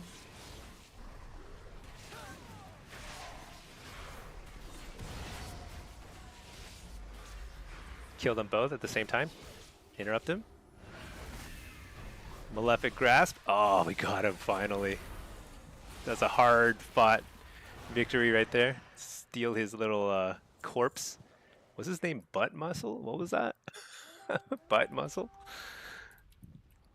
It's like, you know, we do have muscles in the butt. All right, let's see. That was pretty funny. All right, well, we did our job. We slowly won. And you know what? That was a huge advantage for us. Because in Blitz, there's only 2 healers on each team. So whenever you can kind of occupy a healer, it's a huge advantage. Because healers are so valuable. So it was a 1 healer, 1 DPS versus 2 DPS here for a while. And it's a massive advantage for the team that doesn't have a healer here if the healer team doesn't win that fight. So that actually works out pretty well for us. In the meantime, I guess stuff is happening around the map. I don't know. This is why I struggle sometimes when I'm streaming. It's like I'm not paying attention. I'm just chatting. I'm talking like stream of consciousness through what's going through my head. And I'm having fun, but it's literally not the most effective thing I can do. The most effective thing I could do is like, oh, where is everybody? And where should I go? So like when I push for like rank 1 title and stuff like that, I always have to like really buckle down, force myself to focus and be like, okay, where is everybody? This guy's missing, this guy's over there. Like, how much flex do I have to like roam to another objective and try and help out? Obviously they have people incoming here. I need a healer to return here is what I need. There's no way we win this. Interrupt the... Oh my gosh, is that another healer? That's too many healers. They have 2 healers here, unless I'm miscounting.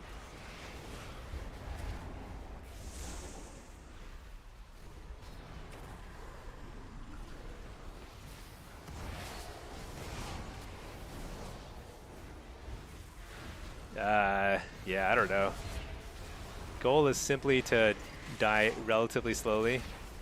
Let's fear their 1 DPS, I guess. Fear him again.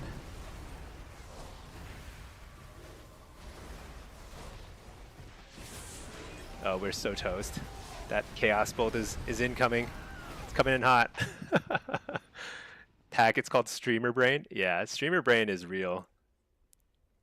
It's hard to play super well when you're just talking about what you're doing all the time.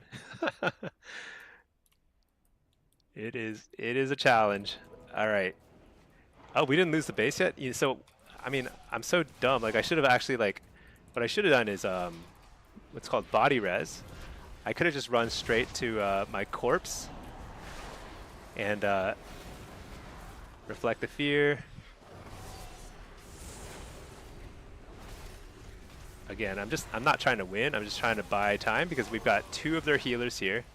That means they have no healers on the rest of the map. So like every second that I buy here is a second where the entire rest of the map is much more winnable for us. Doesn't mean we're winning. It just means that we have a better shot at it, you know? In fact, we're not winning. That's funny. Oh, we are winning. We are winning. Never mind. We're alliance. Okay. But yeah. So we're just chilling. We dot stuff. Mostly just want to fear this guy whenever he's trying to do some sort of like crazy Chaos Bolt nonsense. Uh-oh. Can I stop it? Oh, I can't stop it. Oh my gosh, my pet was... Oh no. Oh my gosh, they 4-cap on us. They have no healers on the rest of the map. And we have no healers here. No. That's not allowed. Dude, we're gonna lose this game. That is insane to lose this game. It's insane. Okay, okay, we just attacked two bases. That's really big. That's something. Would have been totally bonkers to lose. Oh, we're gonna lose that base though. Okay, let's see. Pack, if you can explain what you're doing, it means you know what you're doing. Sometimes. Sometimes. Or you're just like, sometimes they're just really good at like pretending like you know? Reflect the Chaos Bolt. Oh yeah.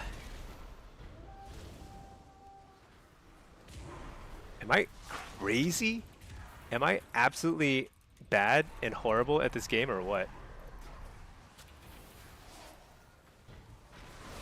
Oh no, no, wait. What am I talking about?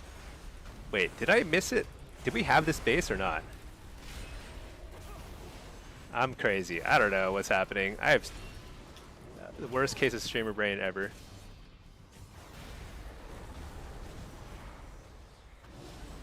Just gonna drain life here. Shoot. Our team is raging. You can tell that things are going south when everyone is like raging at each other. Never partake in that, by the way. Number one rule to climbing is don't chat. Chatting is a recipe for sadness and disaster. Just don't do it. There's no convincing people to play better by yelling at them that they're dumb or something, you know? Just doesn't happen. I need somebody to why didn't the mage stop him?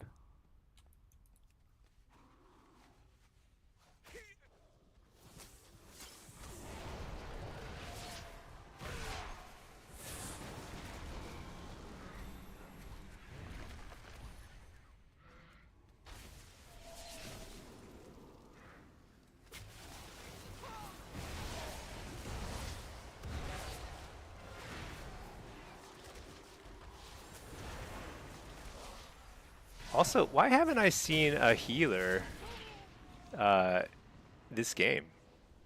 I think I've been kind of unlucky with like the side of the map I've been playing. I haven't seen her. We have two healers. They haven't played on this side of the map yet. Isn't that funny? All right, let's see.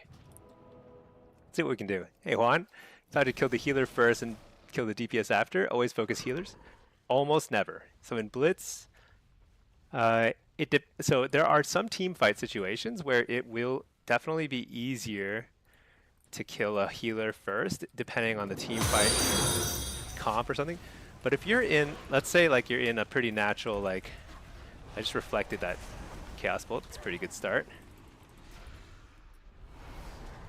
He has a succubus, so he can't interrupt me, so I can just harvest. I'll interrupt that. Coil him. And it's fine that I'm succubus, because like, what's the worst that's gonna happen? He still can't interrupt me, so I can just drain his soul. So that's why succubus is not the best for dueling. We still lost the game, but at least we put in a good faith effort, you know? I should have cleared his corpse first, actually. He could have probably body res there. Let's see. What was I saying? Oh yeah. So usually you want to kill the healer first. So let's say you've got, excuse me, you want to kill the DPS first. Let's say you're in a 2v2 and you've got a healer DPS versus a healer DPS. It is almost always going to be better to go for the DPS first and CC the healer, because healers are so powerful, and if you're on them, they have a lot more uptime where they can heal. So you want to go on the DPS and try and like get a CC chain going on the healer. Now, when it's a bigger fight, like a 4v4 or something like that, yeah, 4v4, 5v5, something a lot larger, it tends to be better to go after healers if it looks like people are not really kind of trying to CC the healer. Like basically, if you have a bunch of melee just jumping on the healer, sometimes you just have to go on them, because you can't really like force people to do something else. So you just have to go with the flow, and just try and burn them down. So that happens at Waterworks sometimes, but yeah, even so, it's often easier to get a kill just with like bursting down somebody who's like overextended, like a melee or something. sounds a little counterintuitive. People will be like, go on the healer, go on the warlock or whatever. But if somebody is positioned super far back, you kind of have to adjust and usually go for something else. Hey, Future, watching you since you started playing WoW and more within season 2. Oh, thank you. I started streaming like about a year ago now at this point. Crazy, I think it's been a year. What do you think is the most important for a newbie Destro lock to push 1.6? Um, I would say if you're trying to push solo shuffle as Destro, uh, it's really making most use possible of your instant casts and casting fear a lot. Um, this is kind of growing on me more. I would have said that like I would have probably had a different answer a year ago. But I'd say like spamming fear as Destro is pretty helpful because it'll simply buy it'll force people to kick you a fair bit. And if you get kicked, then you can unload your chaos bolts and soul fires and stuff. Also bait kicks with soulfire too. So if like people have kicks, use soulfire, and if you can't really bait a kick, just spam wither and conflag and just keep wither rolling everywhere. And that's what I would say. The second thing I'd say is it is worlds worlds easier to get to 1600 as Destro if you play Battleground Blitz, and you get the same rewards. You get the same catalyst tier set. You get the same elite stuff. I mean, the only difference is you get the strategist instead of legend title down the road, but that's like for very high rating and not something most people even care about. So I would say go for Blitz, play Destro, and search out team fights and look for places you can fight where there's a healer in line of sight, and you'll probably go pretty far. Um, Blitz is super fun. I highly recommend trying it. Don't be scared. Everyone walks in, they don't know what they're doing. Just walk in, play, have fun, try and do damage, and you'll be okay. Jinxie, just tried the demo guide, helped a million. Oh, that's good. That's good to hear. I think that my build is pretty good. I think there's a variety of builds out there. Oh, Sir Scooter, thank you so much for subbing. I appreciate that. Thank you so much. So I'd say that there are different ways of playing demo. I've seen people spec with Vile Fiend instead of Doomguard, and there's a case to be made for it with certain situations. But I think the build that I recommend in the guide is probably the best one. I think I would be shocked if it weren't. But you know what? We're not even a week into the season, so we'll do more testing as we go along. Scooter, have you? Oh, hey Temple, how are you doing? Hello, hello. So Scooter, have you tried the Shadow Bolt build? You're gonna try it tomorrow. So people have been mentioning this. Is there's like some video going around or something? So Shadow Bolt is strong, and the Shadow Bolt build that I know of is simply you play Soul Harvester. I'll show you Soul Harvester in this. Wait, did I queue as Affliction here? I don't remember. If I queued as Affliction, I'll show you Soul Harvester, which is considerably weaker right now than Hellcaller, but totally viable. And Soul Harvester will get a big bump tomorrow. It'll get a huge bump tomorrow. So I think that might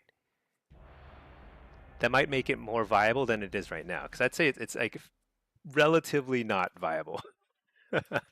It's pretty challenging to play Soul Harvester right now. But yeah, Shadow Bolt is looking to be strong. It's not something you just sit there and spam.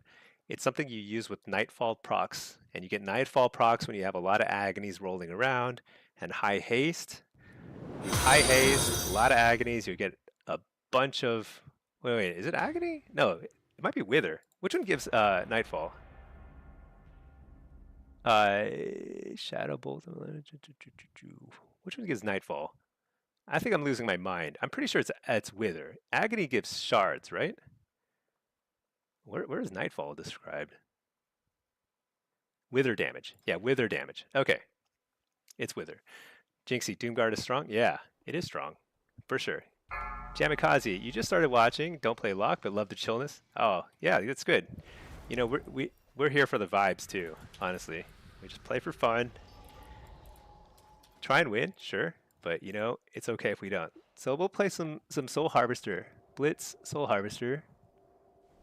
Do I have a build with a pet? I don't think I do. So let's make this a new loadout. Blitz SH pet. So pet is a little bit better on this map because this tends to be more spread out. Tends to be more kind of like not like huge team fights, but more like 1v1s, 2v2s, that kind of thing. So we'll try this, okay? And I'm not sure. I haven't really played a whole lot of Soul Harvester lately, but it'll be good little experiment. It's just whatever, who cares? And then over here we've got all the unstable affliction talents. I feel like something is kind of wrong here. Something looks weird. Oh yeah, I need this talent point. What am I missing? Probably this. What's that doing there? Should that be there? Do I want this? Or do I want this? Let's try that. Let's try that. Okay. We're just trying things. I'm not saying that this is the build, but we'll try it. Okay. You know, let's try skipping Jinx. Let's just try it. Let's try Rotten Decay. It's gonna be hard to get used to, but I think it's a reasonable choice. Okay. Sir Scooter, yes, new video. Solitary Pop made a Shadow Bolt build. Oh, he went full crit. I'll check it out. I'm curious to see what that is. I would be shocked if it's strong. If it's even strong. I've tried crit builds in the past, and you give up a lot. A lot. You are starved for resources if you play crit build. So, not something I would expect to be really good. Oh, I already missed Jinx. This already feels horrible. This feels horrible. Hold on, what am I doing with my life? That's okay, let's just stack everything up. So, you know how I said don't go into healer? That's normally true, but I'm just trying here because I'm swimming in shards.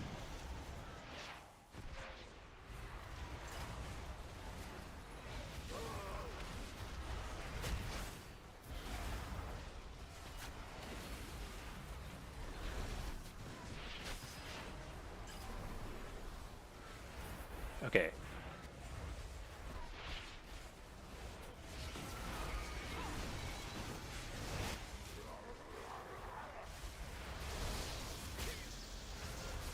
So our healer died, and that makes me sad. Let's see, Destro is the best for new Warlocks. Oh, Temple. Found my new YouTube videos, thought they're great. Usually heal, but try and DPS. You know, I think for very new Warlocks, I think most people are going to have a little bit more fun with demo. Unless you're playing Blitz. If you're playing Blitz, then go for it. You know, I think Destro is really, really good in Blitz. But if you're playing Shuffle, I think what I hear from newer players is that they tend to have a kind of miserable time sometimes because they get trained as a Destro, they get shut down, so many kicks, super hard, right? What am I doing? Why am I here?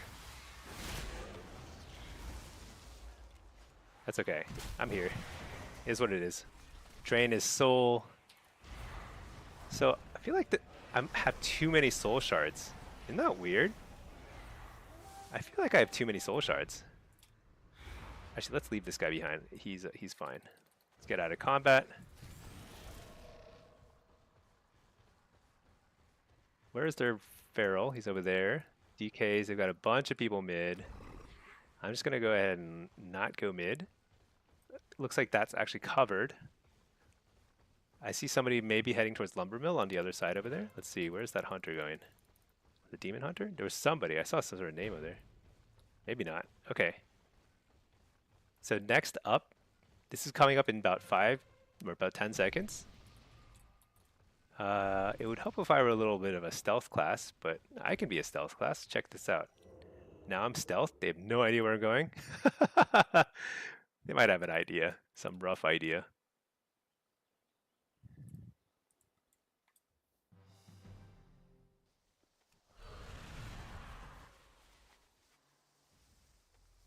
Dude, what? So that doesn't normally happen. I actually got the flag. Got a wall here because I don't have a healer to back me up. We're not trying to get the kill. We're just trying to not die for about, you know, 5 or 8 more seconds, and then we'll be good. So I just coil this guy. Yeah, actually, I think it's now officially too late for them to take it. So we already got it. Huge get for us. That's a huge get. I die now, and no big deal. Okay, so in terms of for newer players, I think if you play Battlegrounds, Destro I'd strongly recommend Destro or Affliction. If you mainly play arenas and solo shuffle, I would strongly recommend demonology. I simply think it's more fun. You will get shut down less. What is this guy doing? I mean, obviously this is a good move for him, but like, I don't like it.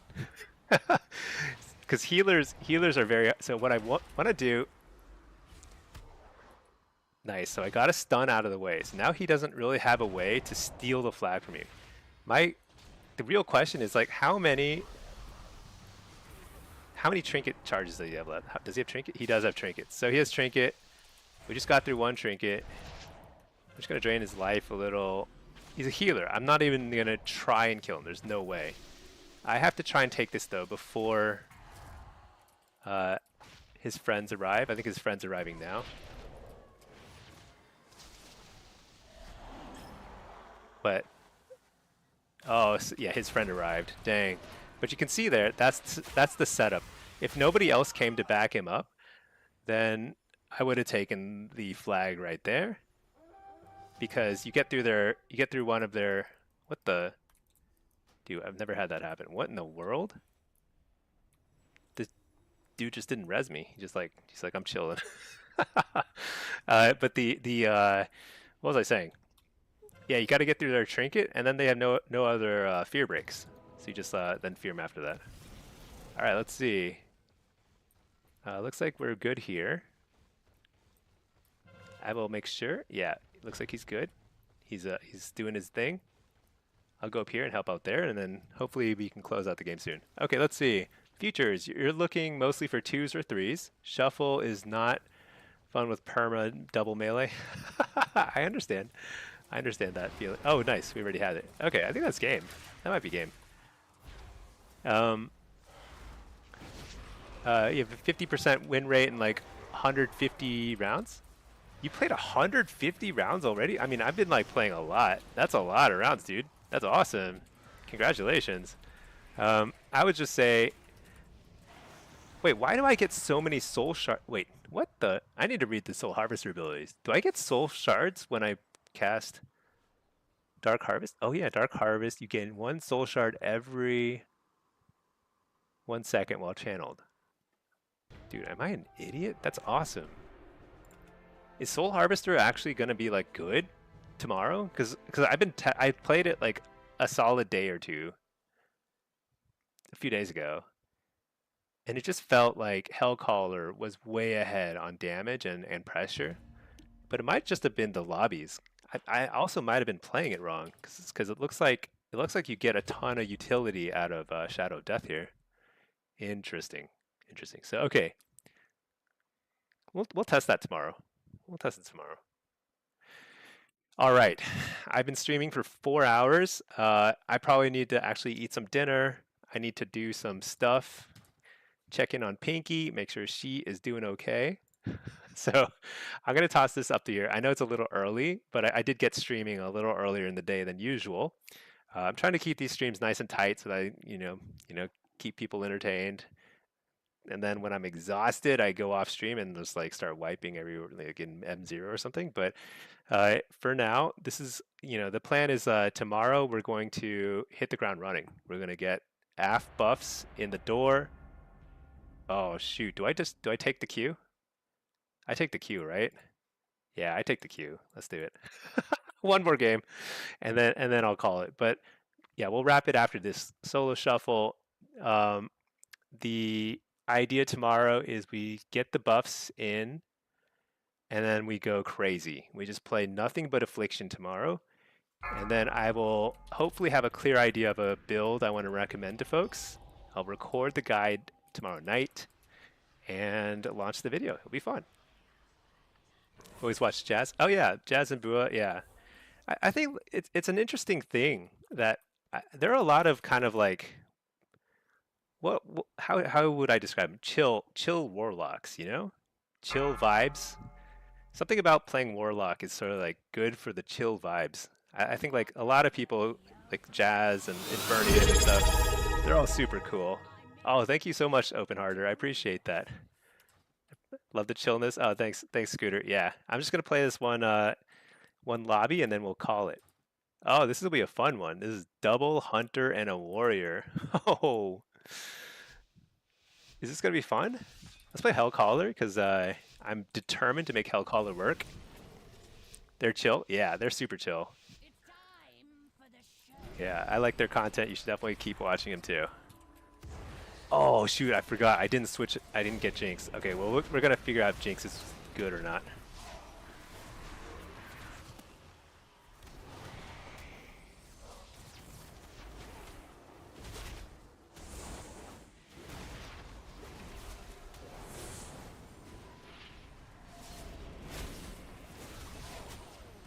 Wait, why am I dying?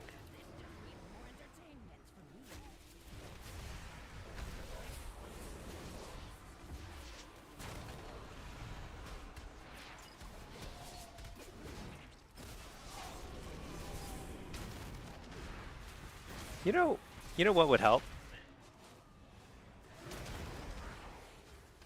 Oh man, I missed my stun.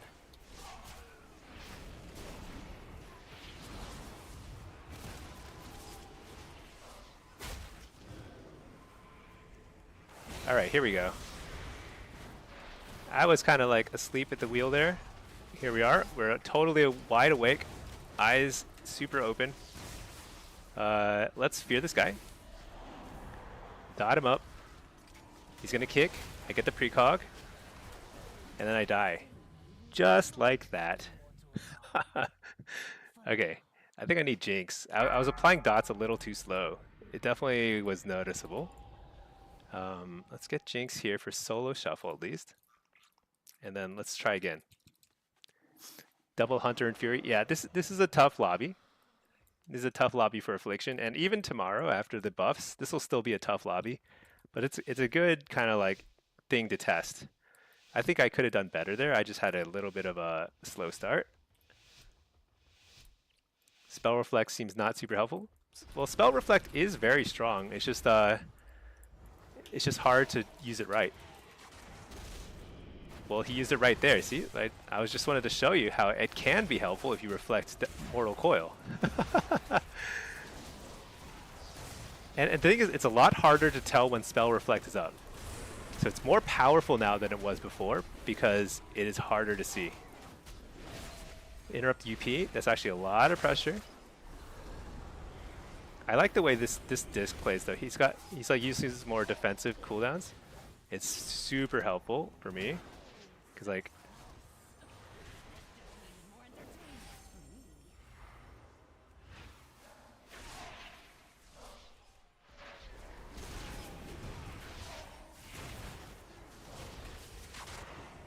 coil him, dot.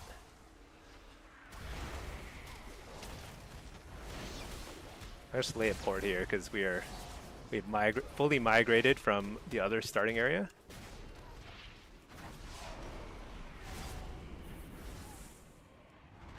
Fear him, interrupt the healer. Tons of pressure here. He's gonna kick. He's gonna kick. There we go. Precog into kill. Right? No? Maybe not. Maybe he lives. What? That was a lot of damage. I'm gonna trinket that. Alright, there we go. Decent from far from good? Yeah, you know, it's just a matter of practice, and if you're decent, Dude, that's all that matters. Here's the thing. Here's the thing. If you're super high rated or super low rated, you're still gonna. I say this several times. I say this often. It doesn't matter. You're still gonna win and lose about equally. So when somebody says they have a high win rate, all it means is they haven't played enough games to get to their true MMR and play against other people at their skill level. Because then, once they reach the people at their skill level, they will simply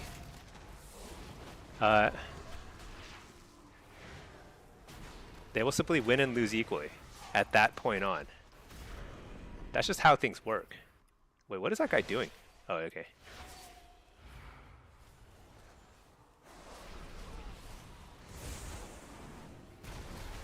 Precog into Dark Harvest. Pretty good combo. Interrupt the healer, super fast too. That's pretty high pressure there.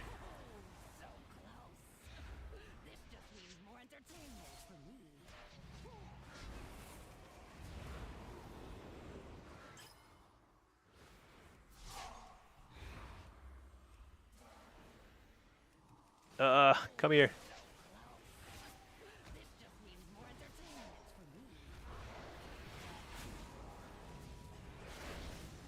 Fear the healer, maybe?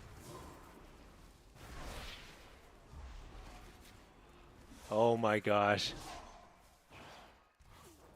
Fear the healer. Interrupt the healer. Dude, how is he still alive? Oh my lordy. Dude, has my teammate stopped doing damage? What's going on? This makes no sense. Okay. No, he was actually doing a ton of damage. Dude, that warrior lived for freaking 10 hours at 10% health. That's crazy. Okay. Things are looking up. Things are looking up. So I do feel like these healers are running totally different builds. And I find it kind of interesting. One of the healers is able to heal and the other is not. And I think they have very different builds though, so I wonder if one of them is just more effective in this particular matchup. And I don't know enough about Disc Priest to know what the difference is. There's definitely a difference. One of them's got like powered barrier, for example, and one of them does not. And that's a huge difference in how aggressively I can play.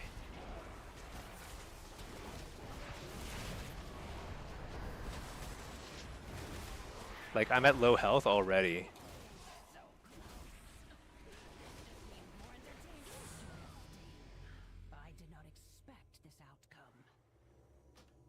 That seems kind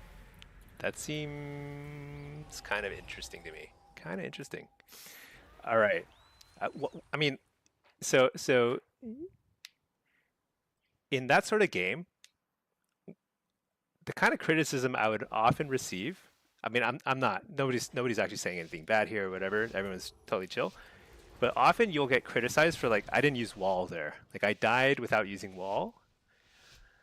But I actually don't think that wall helps in that situation. I mean, obviously it does. That means that I could have survived that go, right? But the real important thing is that like, if I used wall there, then I suddenly don't have wall a minute later when there's another round of CC and wait, I suspect that that guy has given up.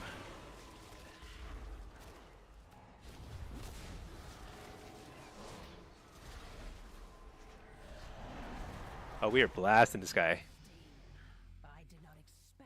Oh, he didn't give up. He actually yanked me back, brought me back to reality, and we blew up that hunter. That was like big brain play. That healer just carried so hard.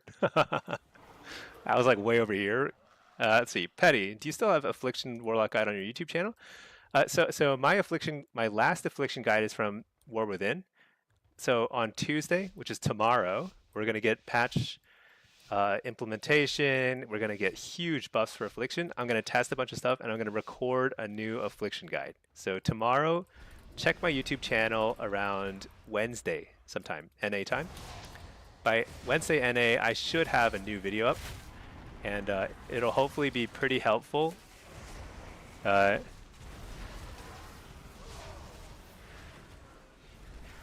should not have sent it, but I did, and I got a full channel. That's super lucky.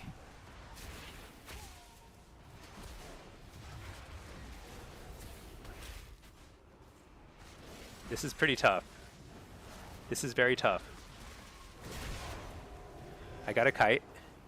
I don't like to play defensive in kiting, but sometimes you got to do what you got to do, you know?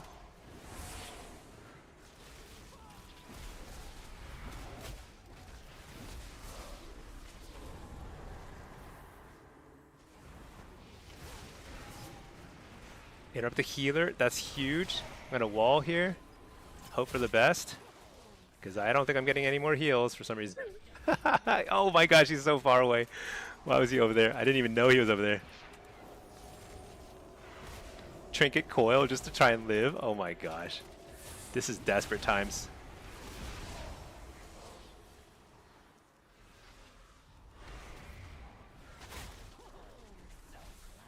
My gosh. Dude. Okay, well that's you know what? We end on a solid 6-0 by a healer. They played super well. Congrats to them. Jamikays, you just got 1600 in Blitz. Congratulations, that's awesome. Now you get your 2-set bonus the first week of the season. Super awesome. If you want a 2-set bonus, totally optional. But anyway, okay. I will answer the last questions, but I'm going to toss this GG screen up here. Thank you for watching. I really do appreciate it. Petty19, I will say, oh, thinking about making guide videos about Blitz. I actually have I'm pretty proud of the Blitz. I have a Battleground Blitz 101 guide that I made from the War Within. It's all actually totally still applicable. The main difference now is that Eye of the Storm is different, but if you check my Battleground Blitz guide, it's called Battleground Blitz 101. It's on my YouTube channel, youtube.com/smellystinky or whatever, /@smellystinky. And you can check it out there. I think it's pretty helpful for people who are new to Blitz. But I will probably at some point make an updated Blitz guide that kind of goes through how, especially a Warlock might approach Blitz, because there's a lot of strategy, a lot of different ways to play it. All right, let's see, next 210. Thanks for the insight. Looking forward to continue your new Warlock journey. Awesome. Awesome to hear.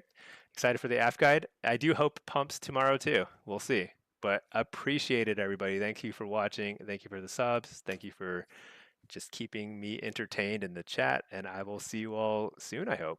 Probably tomorrow. All right. Peace all.